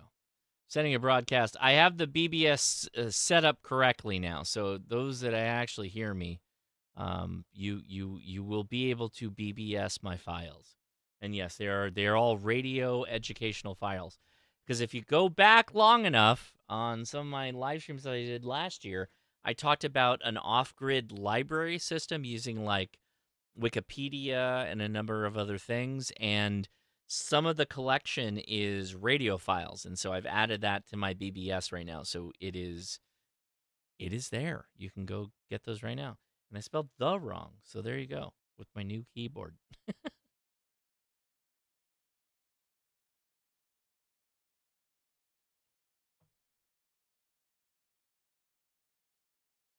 Okay, and for EDG is the first one who's diving in. See if we can get those files. Yeah, I mean, if you think about this, like this is a fully offline information exchange system. If you factor in the AI component, which is like simple Google's kind of thing, and then you factor in like storing up files that you think are important, like that's awesome. I mean, that's what you can do right now with this app. This app is great. Everybody should have this app and know how to run it. Not necessarily like all the high, you don't need to be like a special operator for all this stuff. You just need to be able to like turn on the BBS, share files, or if you're on the other side of it, be able to communicate with people and be able to get access to files or get access to AI information. In this sense, the AI is actually helpful if you're off grid and you need to find out about a certain type of snake or a plant or whatever. Like that's actually kind of helpful, I think. Yeah, I don't. Why would I be upset with more information if I'm off grid? I think it's great. I'm super into it. Do I see this app replacing WinLink? Oh, no, I don't. Well, wait. No, I don't. So the concept of email is so pervasive to our minds, like we have it so ingrained that WinLink is so easy in that sense. You do the WinLinky thing by emailing just like you would ever email, and it does its thing. This is not going to replace that, I don't think. Yeah, I don't think so. WinLink is a come and get it when you're ready to get it, right? So I don't. Well, Where this where does also VAR? does that. This does that to a certain degree, but yes, generally. But where? I mean, where is it actually storing it? Is it? It tells you you got to go get it off the person that has it, or they'll send it to you. They Yeah, can do that too.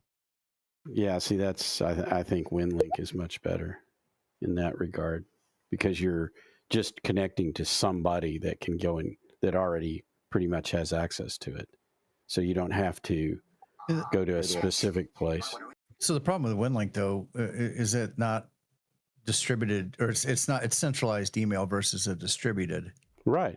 system. So if you're centralized and you have some form of an outage, then everybody's out. No, I'm not sure WinLink is not distributed across many servers. Okay. Well, I mean Oh yeah, it's distributed across the hosting service because you can just dial into your WinLink account and get all your emails if you want to do that. You're Yeah, trying to run don't through What I'm the saying through is the it's, nodes they? anyways. it's a centralized email service like Yahoo or Gmail or any of those others. So if that connectivity is down, then everybody has lost access to them, any messages that they have not pulled down. Where distributing this across multiple people, you're doing more one-to-one type connections. Yeah, but they store in the cloud now, don't they? They don't store it central. So Cloud's an operating model. It's not a location. right, it's spread across. It's just like with AWS, right?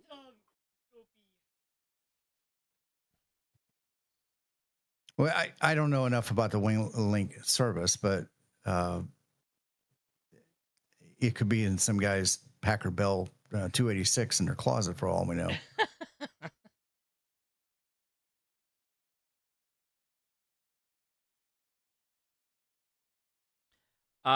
Question in the chat. So for the files you mentioned, Josh, you would have to be connected in order for people to retrieve them. So that's kind of how this works is you have to be able to hear me and connect to me. And then, yes, you can access, literally there's somebody doing that right now that's accessing the files. Let me show that right now. Who is it? It is KN4EDG is querying the files, and I think he is. I don't know. Connection on calling frequency. Oh, we didn't move. Oh, he's disconnecting. We gotta move frequency. You gotta move off the standard frequency. But yes, he's querying the files. There you go.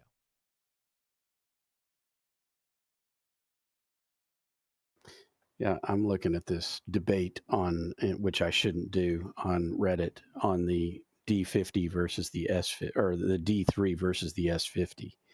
And a bunch of guys are complaining about cooling versus non-cooling. What the hell are they talking about?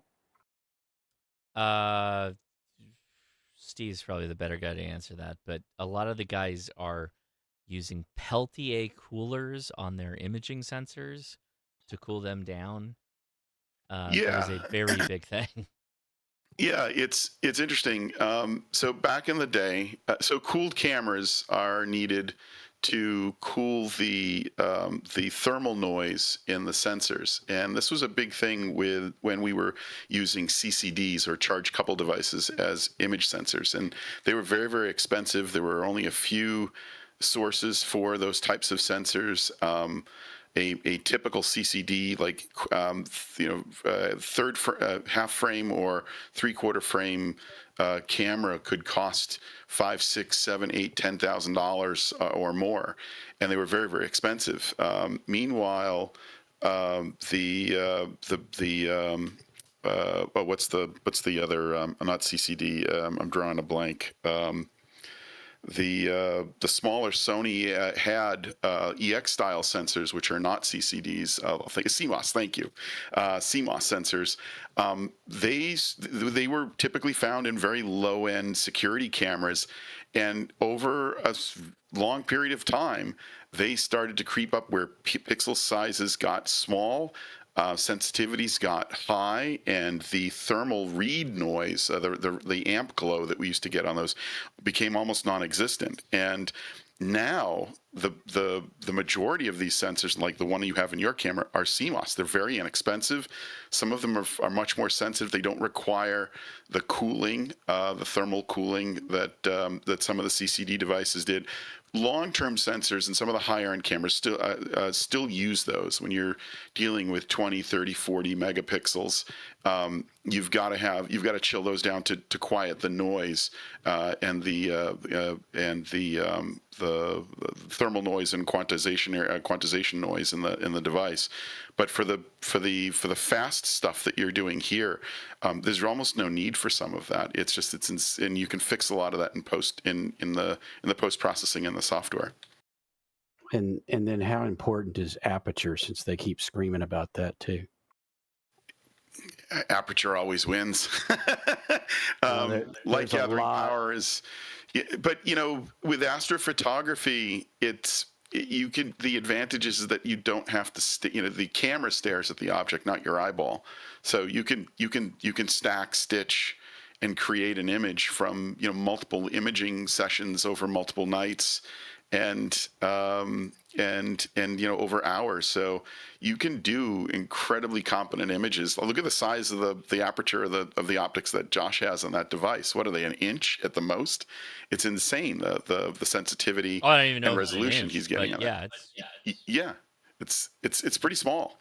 So we're cheating bigger sensors with longer time capture, and I mean that's really all it is. I think it's a 150 millimeter telephoto with a 30 millimeter sensor. The larger dwarf, the one that you might be looking at, the larger dwarf I think is 35 millimeter. At the same time, these are not like big imaging sensors. It's the timing more than anything. The idea is it's not like a traditional telescope where you look through an eyepiece. It's how much light can I collect with this thing is Exactly really what it all comes down to. It's the amount of photons you can gather in your bucket. And so I put a link, if you're interested in seeing that, I put a link in the chat to something called Astronomy tools. And this is a tool that a lot of us use in telescope and selection, and in astrophotography and in astrovideography.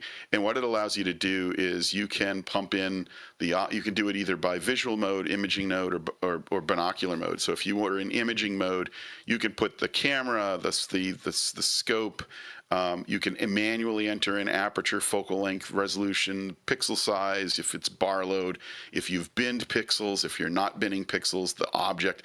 And what it'll do is it'll give you a relative field of view of what that image would look like on that sensor. And it's before you do a session, that's actually what I do. Like, I'll make sure that I'm not vignetting or restricting the image or cutting off parts of the image because I'm using either too small a sensor or too large a sensor. It's that's a great tool to have if you want to get into the nuts and bolts of what you're imaging and what the best tool is for it. I just like the nerdiness of this stuff. It's just, this is a nerd on a different level, man. This is a different kind of nerd. Well, I've been in amateur astronomy longer than I've been in ham radio, and mine. Oh, we lost you, Steve. Oops. But my knowledge of astrophotography is good, but there are some deities and gods in this world of astrophotography that it's a lifetime vocation, and you just never stop learning, and there's always some new technology that's going to come out tomorrow. It's so hard to keep on top of it. You thought ham radio was interesting. This is ham radio is a piece of cake. Physics haven't changed. This is always evolving. Well, that's the thing, and look at the post or the thing I just dropped in chat, where that was a quote from somebody in there. And the only reason I bring that up is just the nerdiness of it all, because I have not a clue what he means. But it sounds like us talking about radios to somebody who doesn't know radios, right? And so, yeah, I'm just marveling at, it's such a different language. But what's interesting is it's different. I think in astrophotography, it's a little bit different. I wouldn't call it cheating. It is a better tool. And that's the way in astronomy we would look at it. Like, back when I was a kid, if you wanted to get that image of M42, we'd do it in black and white. We would do 3 different images in 3 different chroma channels, RGB and Y and Y, and then we'd have to take those images and either scan them or project them, and back in the dark room, we'd have to, with a dichroic head or even just scanning the negatives, we'd have to recombine those to get a white light image or a color image. So, in fact, the most sensitive cameras are monochromatic cameras. The way we do that is with a color wheel. So you'll see these, and some of the very, very expensive cameras are they have a color wheel where you'll have the red, green, blue channels, because in a color imager and a color sensor, 1/3 of the pixel is the different mask for the different color, whereas in a monochromatic camera, that pixel is just the luminance channel. So you take a shot in red, a shot in green, a shot in blue. You take your darks, your flats, and then back in the software, you'd go ahead and combine those and then post process those. Here, the camera's taking all 3 channels at one time and combining those and matching those and doing the histogram stretching and the color stretching to get the correct depth of black in the background and the color correction for the stars and all that other good stuff. The software is taking care of all that for Josh. He doesn't have to worry about any of that, and so that's a better tool, and that's the way some astrophotographers would look at it. It's very different from how back in the day you'd have to do all this stuff manually. This is very cool. Yeah. I am. I have to run to the restroom really quick. You guys keep talking. I love this conversation. Keep it going. I'll be right back. Yeah, Steve, what does it take to photograph distant, fast-moving objects, or to actually determine them? Oh, like if you wanted to take a picture of Skylab, not Skylab, but like the European the space station. No, like you're trying to discover a new, say, asteroid that's never been seen before. Oh, so honestly, that's a fast. So I have great photos. That's a fascinating topic. I have a buddy of mine who lives out in Indiana. He's got, I think, the second largest amateur telescope in the world. My friend John Pratt actually built that, and Mike Lockwood ground the optics for it. He's got two 32s, a 36, a 38, and I think a 40. I want to say it's a 40. It's a 40. Maybe it's a 40. It's huge. I have pictures. I could show it to you. And he's part of the Near Earth Object Survey, because NASA can't do all of this themselves. They give grants and fund serious amateurs that have professional equipment, almost near the professional equipment, to do these sky surveys over these swaths of sky. And what you do is you would take an image over one section of sky for a night, and then you would compare that with the same image that you may take a day, 24 hours, 48, 72 hours, or even up to a month or two later, and see if anything has moved. And you can do this with either software that will analyze the star background to recognize what is the known star field versus what is an object that may have shifted place from the same frame. And that's how a lot of that survey is done. And once you've found one, you make successive measurements, and you can calculate, by calculating the stellar parallax and using the parallax to calculate the distance, and you can calculate the speed, and ultimately in XYZ space you can extrapolate the orbit from that object and figure out where it's going. And that's how comets and potential near Earth objects are mapped and discovered and cataloged. Yeah, that I've over the years I've read about doing stuff like that, and to me, with knowing virtually nothing, it just seems so complex. All of the things that you have to do to get to figure that out, or to see it on a set of, like what I've read about, or like a set of plates that they overlay each other, and try to see something that is moving from one plate to the next versus, like you said, the star background that's fixed. And obviously, I guess night to night things move a little bit anyway, so you got to make slight adjustments and because I think the ones I've seen are taken over years rather than like days. Oh no, it depends. So back in the 60s, 70s, the early days, it was all glass plate. You would put one glass plate on top of another. You'd see if something has changed, and if it did, you would note it. Now we can scan that or just take the image.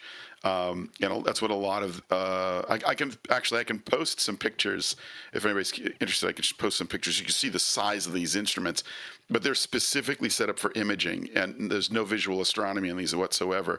But they take pictures of very, very large swaths of the sky at a clip, and then they digitally analyze those very quickly to find out what's the star field and what's not, and if something has moved. They do that night after night after night after night. Yeah.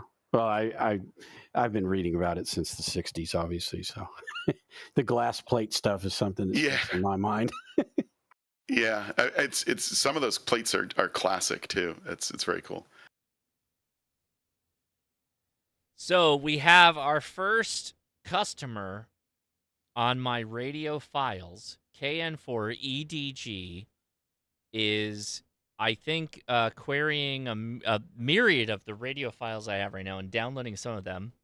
He has picked telegraphy and telephony from 1913 and practical radio in 1922. Practical radio, including the testing of radio receiving sets from 1924. Those are some deep pulls of some of the files that I have. So that's what he's looking at right now, which is pretty awesome. Gosh, isn't there some kind of like separation of downloaded files and YouTube or I don't know, some kind of like like the priest, you don't talk about what they do in confession. Oh, this is not the Amazon affiliate links of no, that's not what we're doing right now. His privacy rights on what he's downloading. Yeah, no, there's no privacy if we're live streaming it right now because he's seeing it. Okay, he wants to QSY. We're gonna QSY. I'll follow him. so you can download these hot files, these files that have never been seen before from 1912 and 1917. While Don was talking, I sent Don a video. There was a Cleo Abram and Mark Robert did a video on asteroids, and in there was a section where they show how they track faraway objects and find those and identify them. Mm-hmm. Yes, we. I'm just saying. I'd sent that to Don, but. Yeah, that's the modern stuff, because I go all the way back to reading, I mean, again, just coming across it once in a while from all the way back in the 60s, and I just have always found that fascinating. I've never gotten fascinated enough to do it as a hobby, but it's just, it's fun to read. I gotta,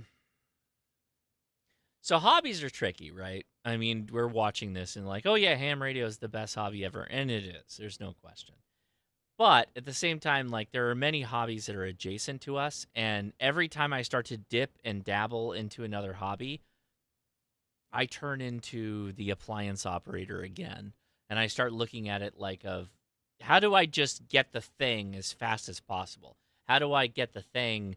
I want to put a picture on my desktop, which I have. I now have all these pictures that I showed you earlier on my desktop at work, and people walk by and they're like, "Who took that? Where did that come from?" And I'm like, "I took it. I did that."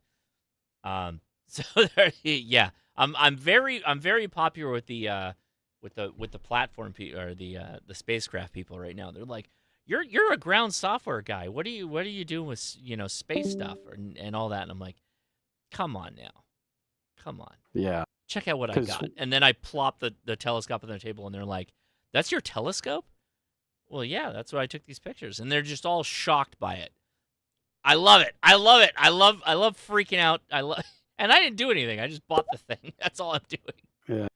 Well, and the thing that surprises me about that is if you work in software every freaking day, do you want to go home and do it at night? No. That's me anyway. Sure. Well, I want something different. That's something where I'm learning something. I don't want something that I've been working on all day. That's yeah, Don. I think in some senses you and I are very similar in that sense. I'm not gonna code anything at home. That drives me nuts if I have to do that, unless it's like really optimizing. Most of the time it's playing around with technology. That's what I'm always doing when I go home. I go play with the things that like I'm super into. Yeah. So I see that argument. And never in my career have I ever been like, "Oh no, I want to go home and do more coding." That's not really. I did. Yeah. I did some stuff this week that I thought I would never do as far as amateur radio, because I was helping the guy that does Propagation, Casey. I was helping him debug because I have an antenna genius and he doesn't, and I asked him to do something for me, so he's doing it, but he couldn't figure out why it wasn't working. So I'm the one that actually dug into the code and figured it out, even though he's running Claude to generate the code. Now completely open source Claude. Yeah, supposedly. I actually downloaded it and played around with it a little bit, and it did help, because again, I don't want to dig that deep. But and I'm not like super familiar with JavaScript, but it helped me to figure out what the differences were between a piece of working code and a piece of non-working code, because it generates code that I would not write. That's just me, but and so it was a little bit difficult. But anyway, I mean. Even having done that, it's not something I want to do every day. And that guy literally turns out a new release every couple of days that has just, really neat new features in it. Sorry, my son came in because I set off the fire alarm again. On purpose? Not on purpose. Okay, go back in. Go. Go. No, go.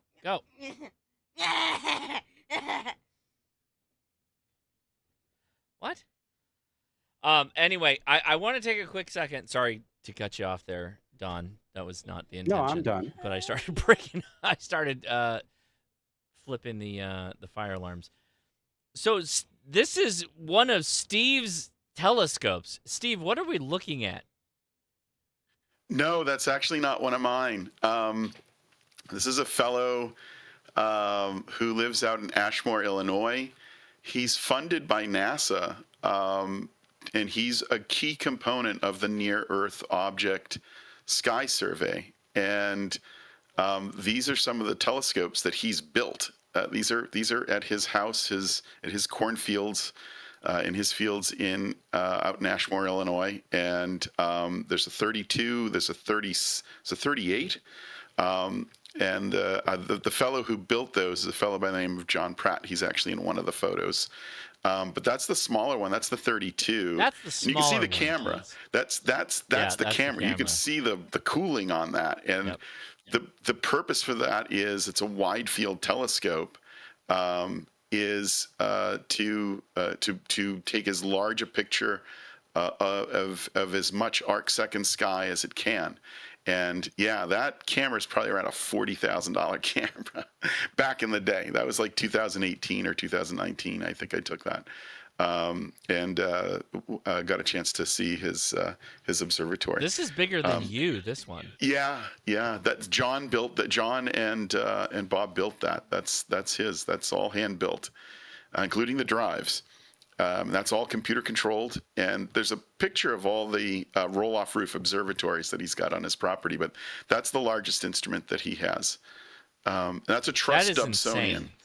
Yeah, that's a prime. It's not really it's not a Newtonian. I think those are it's a Cassegrain, but it's a it's a wide field Cassegrain. I wouldn't go so far as to call it a Ritchie Chrétien, but it's a wide field classical Cassegrain. So the mirror at the back is a first surface mirror. It reflects light that it gathers. All the photons bounce off that first surface mirror and are focused towards the sensor at the prime focus, which is at the very front. And there's a small set of corrector lenses up there. Yeah, those are all the observatories. The roofs roll off. If you notice in the back, the roof will roll straight back off onto a set of rails. And the larger scope is in the larger house. So he has sheds for all his telescopes, kids. That's what he's showing right here. This is those are, and that's classic. Most amateur astronomers, it's easiest to build a roll-off roof observatory. It's much better than a dome. They cool off faster. There's a lot less heat. It's a much easier way to do it. Go inside. Hold. My kid is driving me nuts. Go inside. Go inside. Giving you a massage. No massage. No. Go. You're just trying. You're trying to get the Xbox. I don't know why you want why. So my son is enamored with the original Xbox, the Xbox first gen, and I don't know why. Why? What are you trying to play? Halo. The original Halo? Yeah. It's on the Steam Deck. I don't want to play it on the Steam Deck. I think there's like 3 options to play Halo in this house. I don't want to play it on I don't Steam want Deck. to set up the Xbox. Can you just go play it on the Steam Deck? I'll set it up myself. No, you won't. You Yes, won't. I will. Can you play it on the Steam Deck? Can you just play it? I want the first edition experience. Not. Did you actually find Halo, the game? It's in the Xbox. Oh, you just assume it's all there. Where is it? Dude, I don't even know that the original Halo is in there. Also, that is not, you don't want to play the original. Like, I don't think you understand what technology was like when I was younger versus now, like the re-imaging versions of games. Nintendo NES. Just go play the Steam Deck version of Halo, please. Wait, which Halo are they on right now? Which Halo are they on right now? Yeah, which Halo is like the one that... They're making double movies digits, now. Double digits of Halos. There's Halo double Infinite? digits of Halos. Halo Infinite? Is that the one? Can you just go give me the Steam Deck? I'll let you play Halo. This is gonna be way faster because I'm not. Look, see, I like this guy. This guy's the best. Eric, you're not helping him. He's looking at the chat right now. He's looking at the chat. Fast and Furious. Don't help him. So I put a link in the chat if anybody's interested about Bob Holmes. And, yes, please. So it's the Coconut Science Lab did a thing on him some number of years back. But there's a picture of him in front of that telescope, and that's Bob Holmes. He's an amazing individual. So I will say for the people that are not initiated with the halos. Oh, is this dead? Oh, God, is it dead? Daddy, where is it? Where is it, Daddy? Where's the first edition? Hey, Daddy, where's the first edition? Now they got the other one in here. It's dead. You gotta charge it. Where's Daddy, the first edition? Where's the first edition? Get out of here, both of you. Don't get me wrong. I really like me some Halos, but the best part about Halo 1 is when you encounter the Flood for the first time. And I don't think that either one of them are going to stick to any of it. So I'm not going to start breaking out crap to like do that and just be like, just go play Halo 1 on the handheld. And then if you start getting close, I'll know when he starts getting close to the Flood. That's when it's on. Then we might put it on the big TV. But I'm not putting it on the big TV otherwise. I want to scare the crap out of my kids is what I'm saying. I'm going to get them on some Resident Evil is where we're going. Oh, there. somebody knows. Somebody knows what they're talking about. Very, very true. Very true.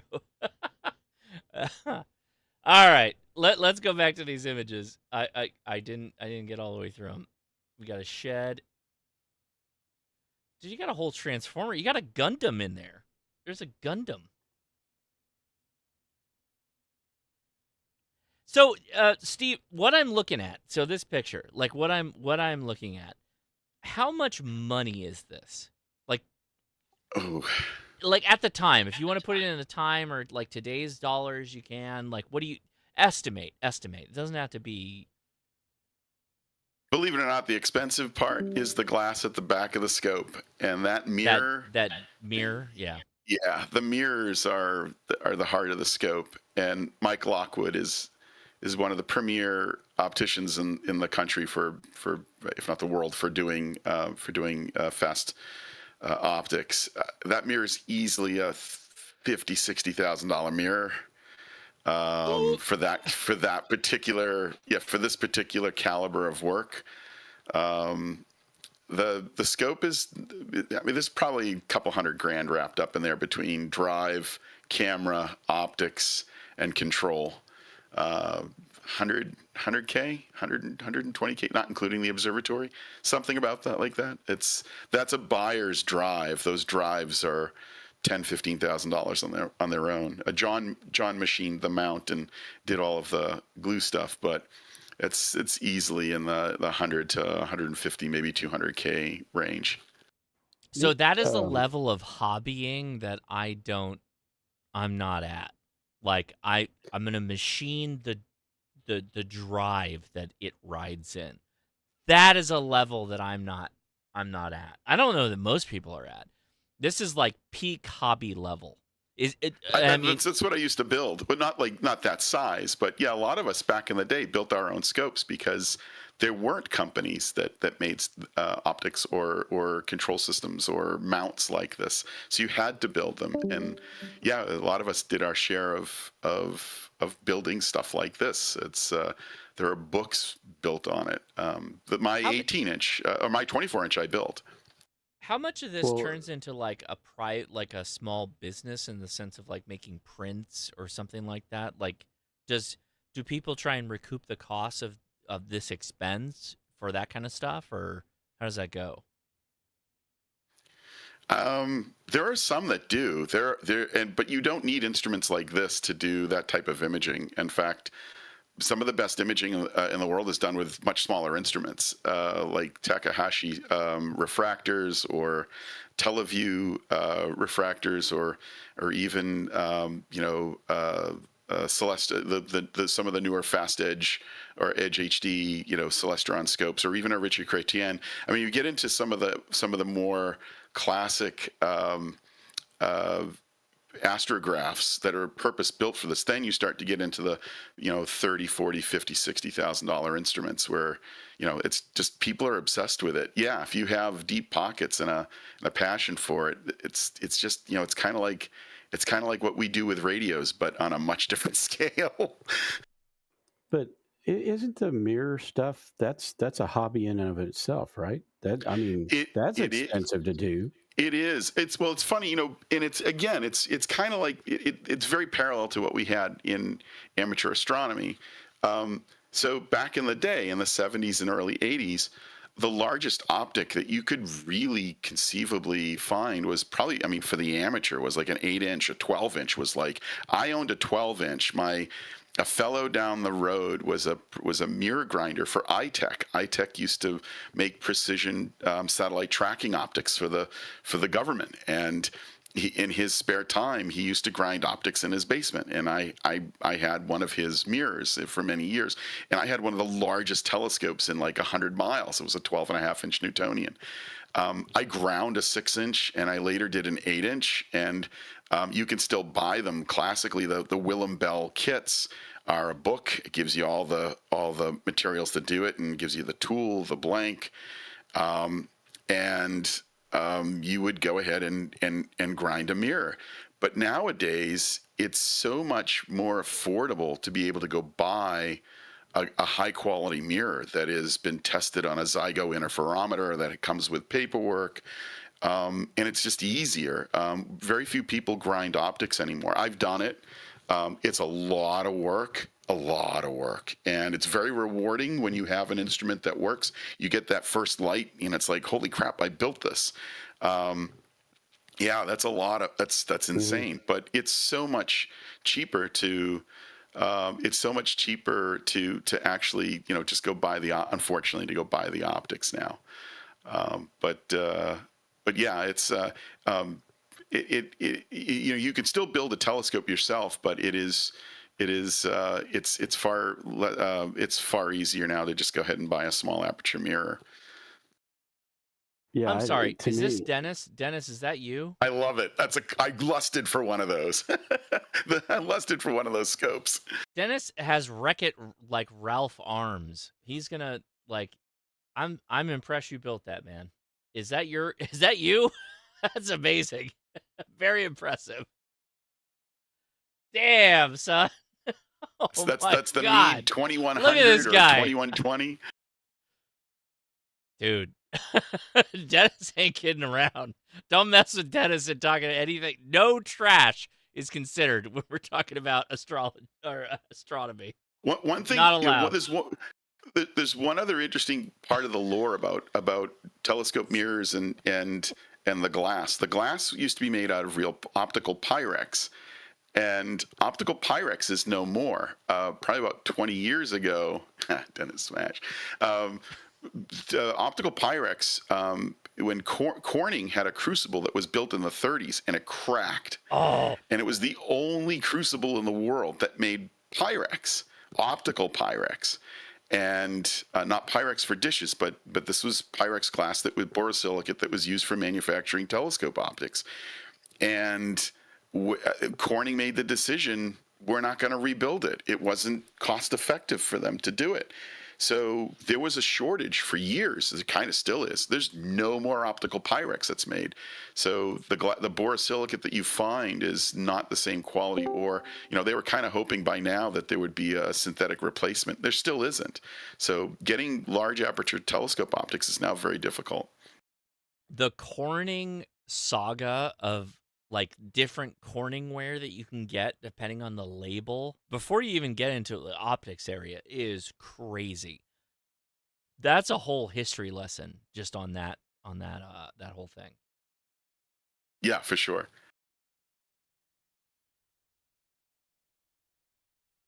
Anyways, I apologize. I didn't mean to. It's a subject that's near and dear. It's almost as deep as astronomy.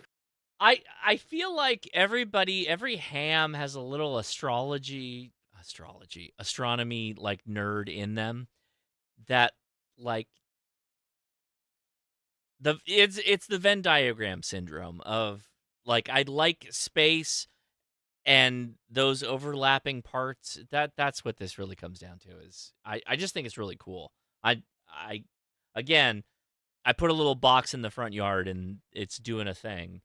I have no real understanding of the complexity of the real people that worked really hard in a lot of the many different telescopes they've made.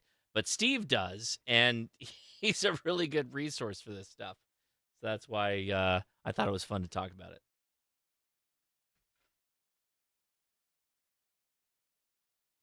Oh, now my son's back. He wants to play Halo. No, Hmm. show me the password, Daddy. Show me the password. Show me the password.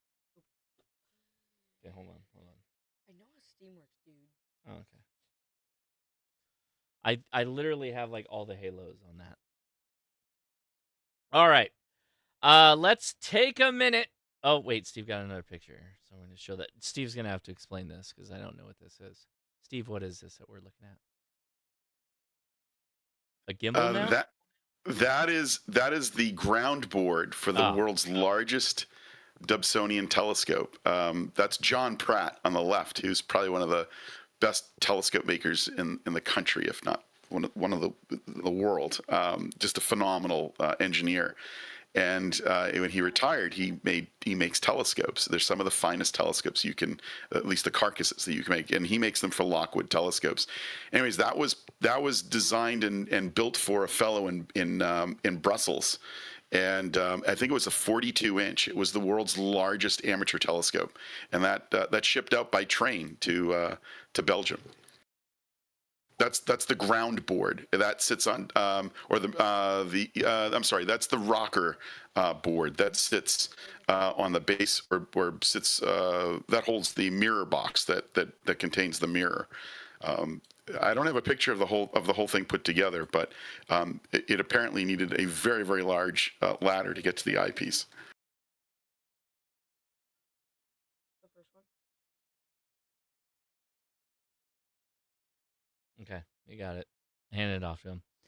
So that's the base. That's the base plate for the telescope to go against, basically, right? Yeah, there's the I just put a picture. There's the rocker. That's what they call that, the rocker board, or the ground board. That's the rocker panel. That's what the actual mirror box sits in. The curved pieces are where the bearings go. Got it. Very cool. All right. Well, I appreciate you explaining all that. Oh my gosh, yeah. These are huge boxes, dude. These are massive things. Yeah, it was shipped to Belgium.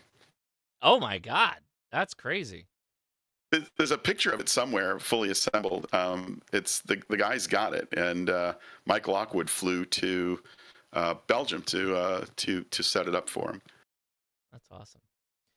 All right, so I'm going to take a moment here to say hi to some of our YouTuber friends. We got Bill, Radio Tectonics, in the house. What's going on, man? Are you there?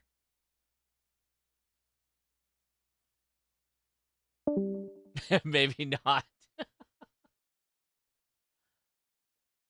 All right, next is Don, N5SKT. How's it going, man? It's going. I actually didn't catch the live stream. I just woke up at 9 o'clock tonight because I've been sick all day. But I had a great week this week because I've been off all week and I've done nothing but work in the shack and work on antennas and all of that kind of stuff. So, and I've got a bunch of, or I bought a lot of equipment too. So, and some of it won't be here for quite a while, but anyway, I've had a good time. I'm not really ready to make any videos right now on what I'm doing because I'll probably do that later when I actually have something to show. Because most of the stuff I've been doing is cleaning stuff up that I already have, and so just living life and having a good time, I guess. Right on, man. Appreciate you. All right, next is the Gray Man Poda. Appreciate you. What's going on, dude? Just living a dream, just like Don. But I've been working this week. But staying busy. You know, we had the daylight savings time, whatever the heck it is, back to normal. So I'm spending quite a bit of time now out at the park. Love doing that. For us, it's new day is at 8 p.m. So getting in there at 7 and working, or 20 meters, and then at 8 o'clock switching over to 40 and making a lot of contacts. So doing that, having fun. Not much going on. Coming up on 5,000 subscribers on the channel. So nice. Congratulations, man. Doing that,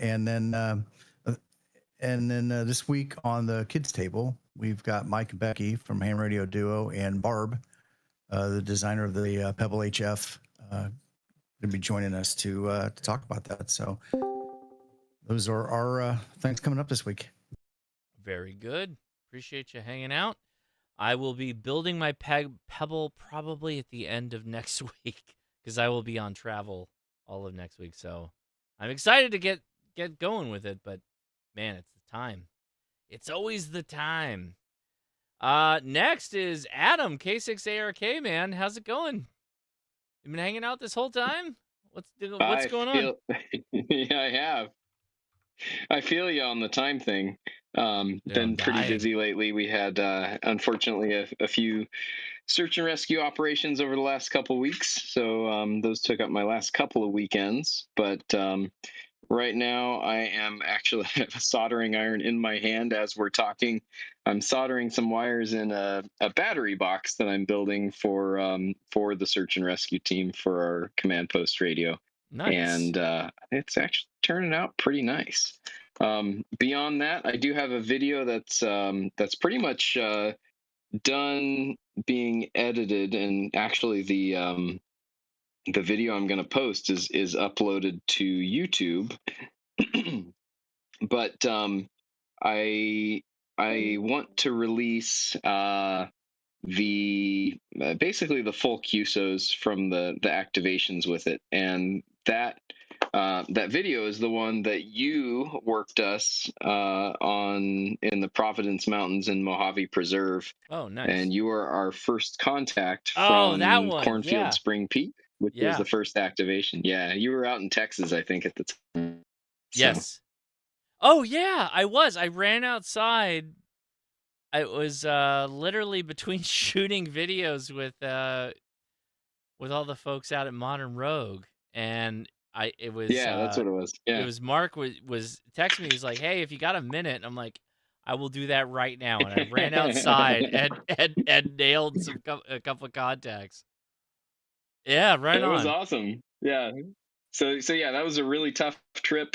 One of the key one of the moments in the video, I talk a little bit about Mike, K6STR, who, by the way, Steve, I posted a link up the chat a little ways. Mike is a JPL scientist, recently retired, who worked on the Euclid Space Telescope. Pretty cool project that I'm sure you're familiar with. Yeah, anyway, very cool. Yeah, so there's a video up the chat that I posted there. If you can't find it, just DM me and I'll send you the link. Mike presented on that topic at a SoCal Ham Club. He's a very active soda operator as well.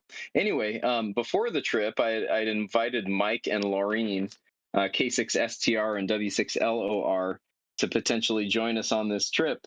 And they had other plans. And Mike's comment was, I have a bit of a combination of FOMO, fear of missing out, and JOMO, joy of missing out. And I think based on the difficulty of that trip and the terrain that we were in, there was plenty of JOMO that will be had when Mike sees that video. So it was quite the adventure. If it's the one that Mark talks about a lot, you guys were way out in the back area, right? It's the middle of nowhere, and there are no trails. Yeah. Oh, yeah, that is definitely. Mark talked, we talked on the phone since, and he's like, dude, this is wild. This is crazy. Like, we were in the middle of nowhere. We were bushwhacking half the way. No one has been to any of these summits before. Like, it was crazy. Yeah, it was definitely type 2 fun. So, Okay. but yeah, other than that, looking forward to the HRCC camp out in a month or Yes. so, and Yep. that's going to be a lot of fun. I will have my telescopes and all the radios and everything else ready. So I'm very excited. It's going to be a Awesome. lot of fun. Yep. Well, thanks for Very cool. joining us, Well, Adam. thank I you, Josh. appreciate it. Appreciate the stream and the after chat. Yeah. All right. Mark Hughes is next from Boondock Echo. What's going on, man? Did I hear a Boondock Echo? Man, we got busy all of a sudden. I tried making a video with the go bag, and the audio crapped out, so I have to remake it. But that's okay. I've got good news for people. We're giving away free maps. You don't need one, you want one. So I'm going to post a link to X there if anybody wants to just ping me their grid square. If you're in the US, I can do a 2x2, so 2-letter, 2-number. I've got all of those for continental US, and anywhere else in the world, it's just the first 2 letters. So, Mark, explain why these are important, the azimuthal maps. So this gives you an equidistant distance from wherever the heck you are on Earth to wherever it is that you want to reach. So you can take a line from the center, in the picture that I just put down there. This is like a North Pole one. You take a straight edge and you go from there, which is your grid square, to any other grid square that you want. And you draw a straight line and you continue it on out. And that will tell you the angle in both geographic north and magnetic north. So you would point your antenna that way, and that's how you would contact the grid square. So does that make sense, or should I try it again? Yeah, I love these because you are the center, right? That's the goal, is that you are that center dot. And so for my antenna at home with my Yagi, if it tells me that if I want to talk to Australia, I need to point at X degrees, then I just doot, doot, doot, and then it slews itself over there.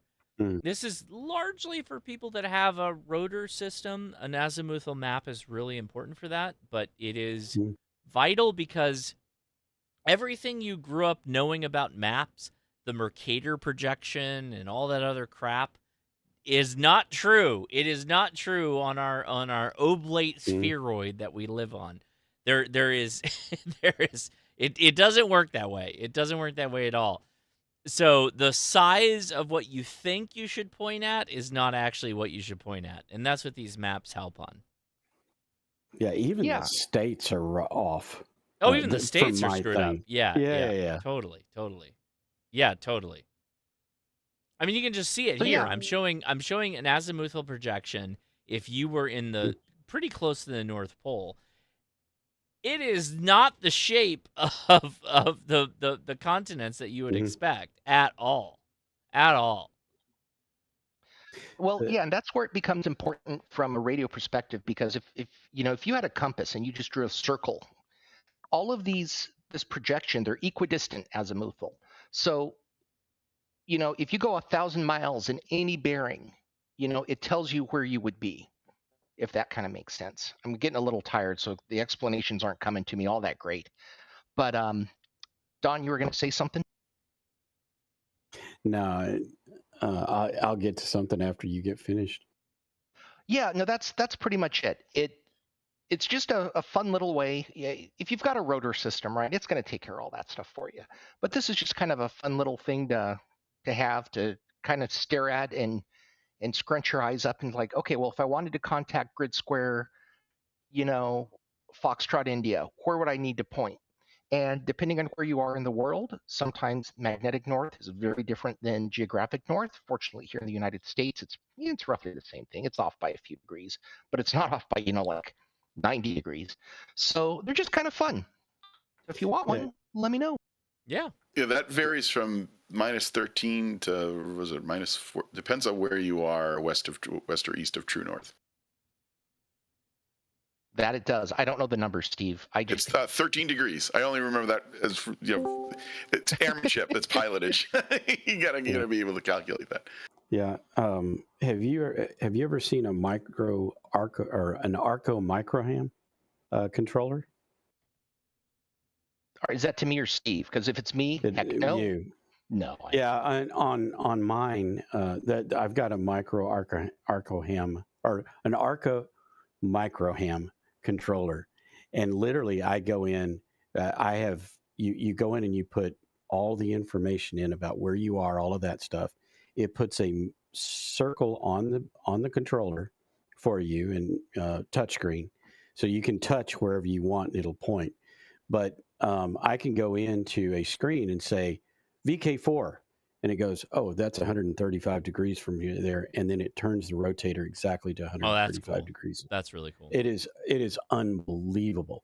And see, I have that linked into PodaCat, and with PodaCat, it'll bring up a list of the deals of the well, it's DX. It's a whole bunch of stuff. It's not just Soda, the whole thing. And you just click on that guy, and it knows what their azimuth and all of that is, and it turns the rotator to it, switches the radio to the proper frequency, and all you have to do is hit the foot switch and start talking. It's unreal. Nice. That is cool. Unreal. That's what you want, though. Had, That's what you want. Yeah. If I had an antenna and a rotor system, all I would do is like irradiate the neighbors. I'm down in a canyon, so it wouldn't be too fun. But hey, anyways, so there's the maps. There's also one other thing I want to announce. We're going to raise the price of the original Boondock Echo. That's the one that can transmit as well as receive. Okay. However, before we do that, we're doing a blowout. So your favorite YouTubers, Tim the Gray Man Poda, Frank, all of those guys have discount codes where you can get $30 off. So it's $159. So if you want one, get it in the month of April, because come May, we're going for commercial pricing. Sorry, guys. Yep. Gotta do it. Yeah. Completely understand. So appreciate you, Mark. No, thank you. Are you going to be hiring up and doing all of that stuff yet, Mark? Or are y'all still? We're in the process. Okay. So I hired a sales guy. I hired a marketing guy, which is why you're going to see I don't know if you've noticed, but our marketing's really taken off in the last 2 to 3 weeks. We're posting on all the channels. So we might need another KC here. I don't know yet. We're kind of killing him. We need to not kill Casey. So don't kill Casey. Don't kill Casey. Bad business. So we might need another, full stack developer. It's always the balance of money in versus money out. Right. And we have to, especially with guys at that level, money out is a real concern. But if you're offering, Don, your resume is going at the top of the stack. No, it's not that. I just wanted to see, how successful you'll be becoming, because once you start hiring people up, then you're getting there. We're at 5 offshore full-time, 2 onshore full-time, and 1 part-time sales. Very nice. No, thanks, guys. No, it's all you guys have been part of the journey. It's been fabulous. Yeah, I've got mine, or I probably would buy one now. But yeah, it's been a fascinating piece of equipment. Did you notice that we upgrade the transcription levels? Yes. Oh yeah. Right. I don't use that much. In fact, I haven't used the website that much, but I just enjoy playing with it. Well, thanks, man. Yeah. So we've got 2 different levels of transcription: commercial and consumer. And consumers, we basically buy tokens and whatever. And the commercial we run ourselves.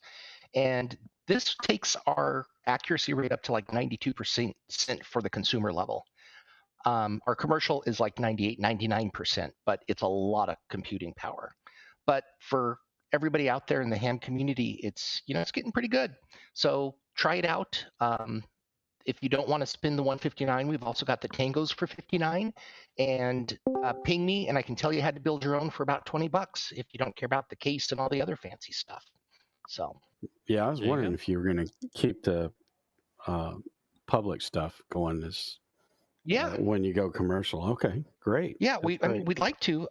Like if you think about it, the commercial people, right, fire station, whatever, they don't want to build their own crap. They want to throw money at the problem and Sure. go away. So we don't really see it as big competition. It's just different markets. So hmm Well, yeah, and we'd like to. yeah, I always think that there's a big push if there's a like even a hobbyist interest in what you're commercially selling. I think you gain a lot from doing that. Yeah, and we found I stumbled upon another guy, and I forget if he found me through Facebook. This guy built out most of our system. Like he was struggling with the transcription aspect, but he did a really good job, and he was a volunteer firefighter, and he was doing it through vibe coding, and dude, he made it a long, long way. And I spent like an hour with him. I'm like, okay, here's how you make the next step. Again, there's plenty of business around here for everybody. We want everybody to be successful. So us first, but others too. Appreciate you. Yeah, no, I appreciate that. I gotta head out though, so I appreciate you, Mark, and thank you, Don, for the commentary. But I gotta get going here. I gotta get going right now. It's Halo time.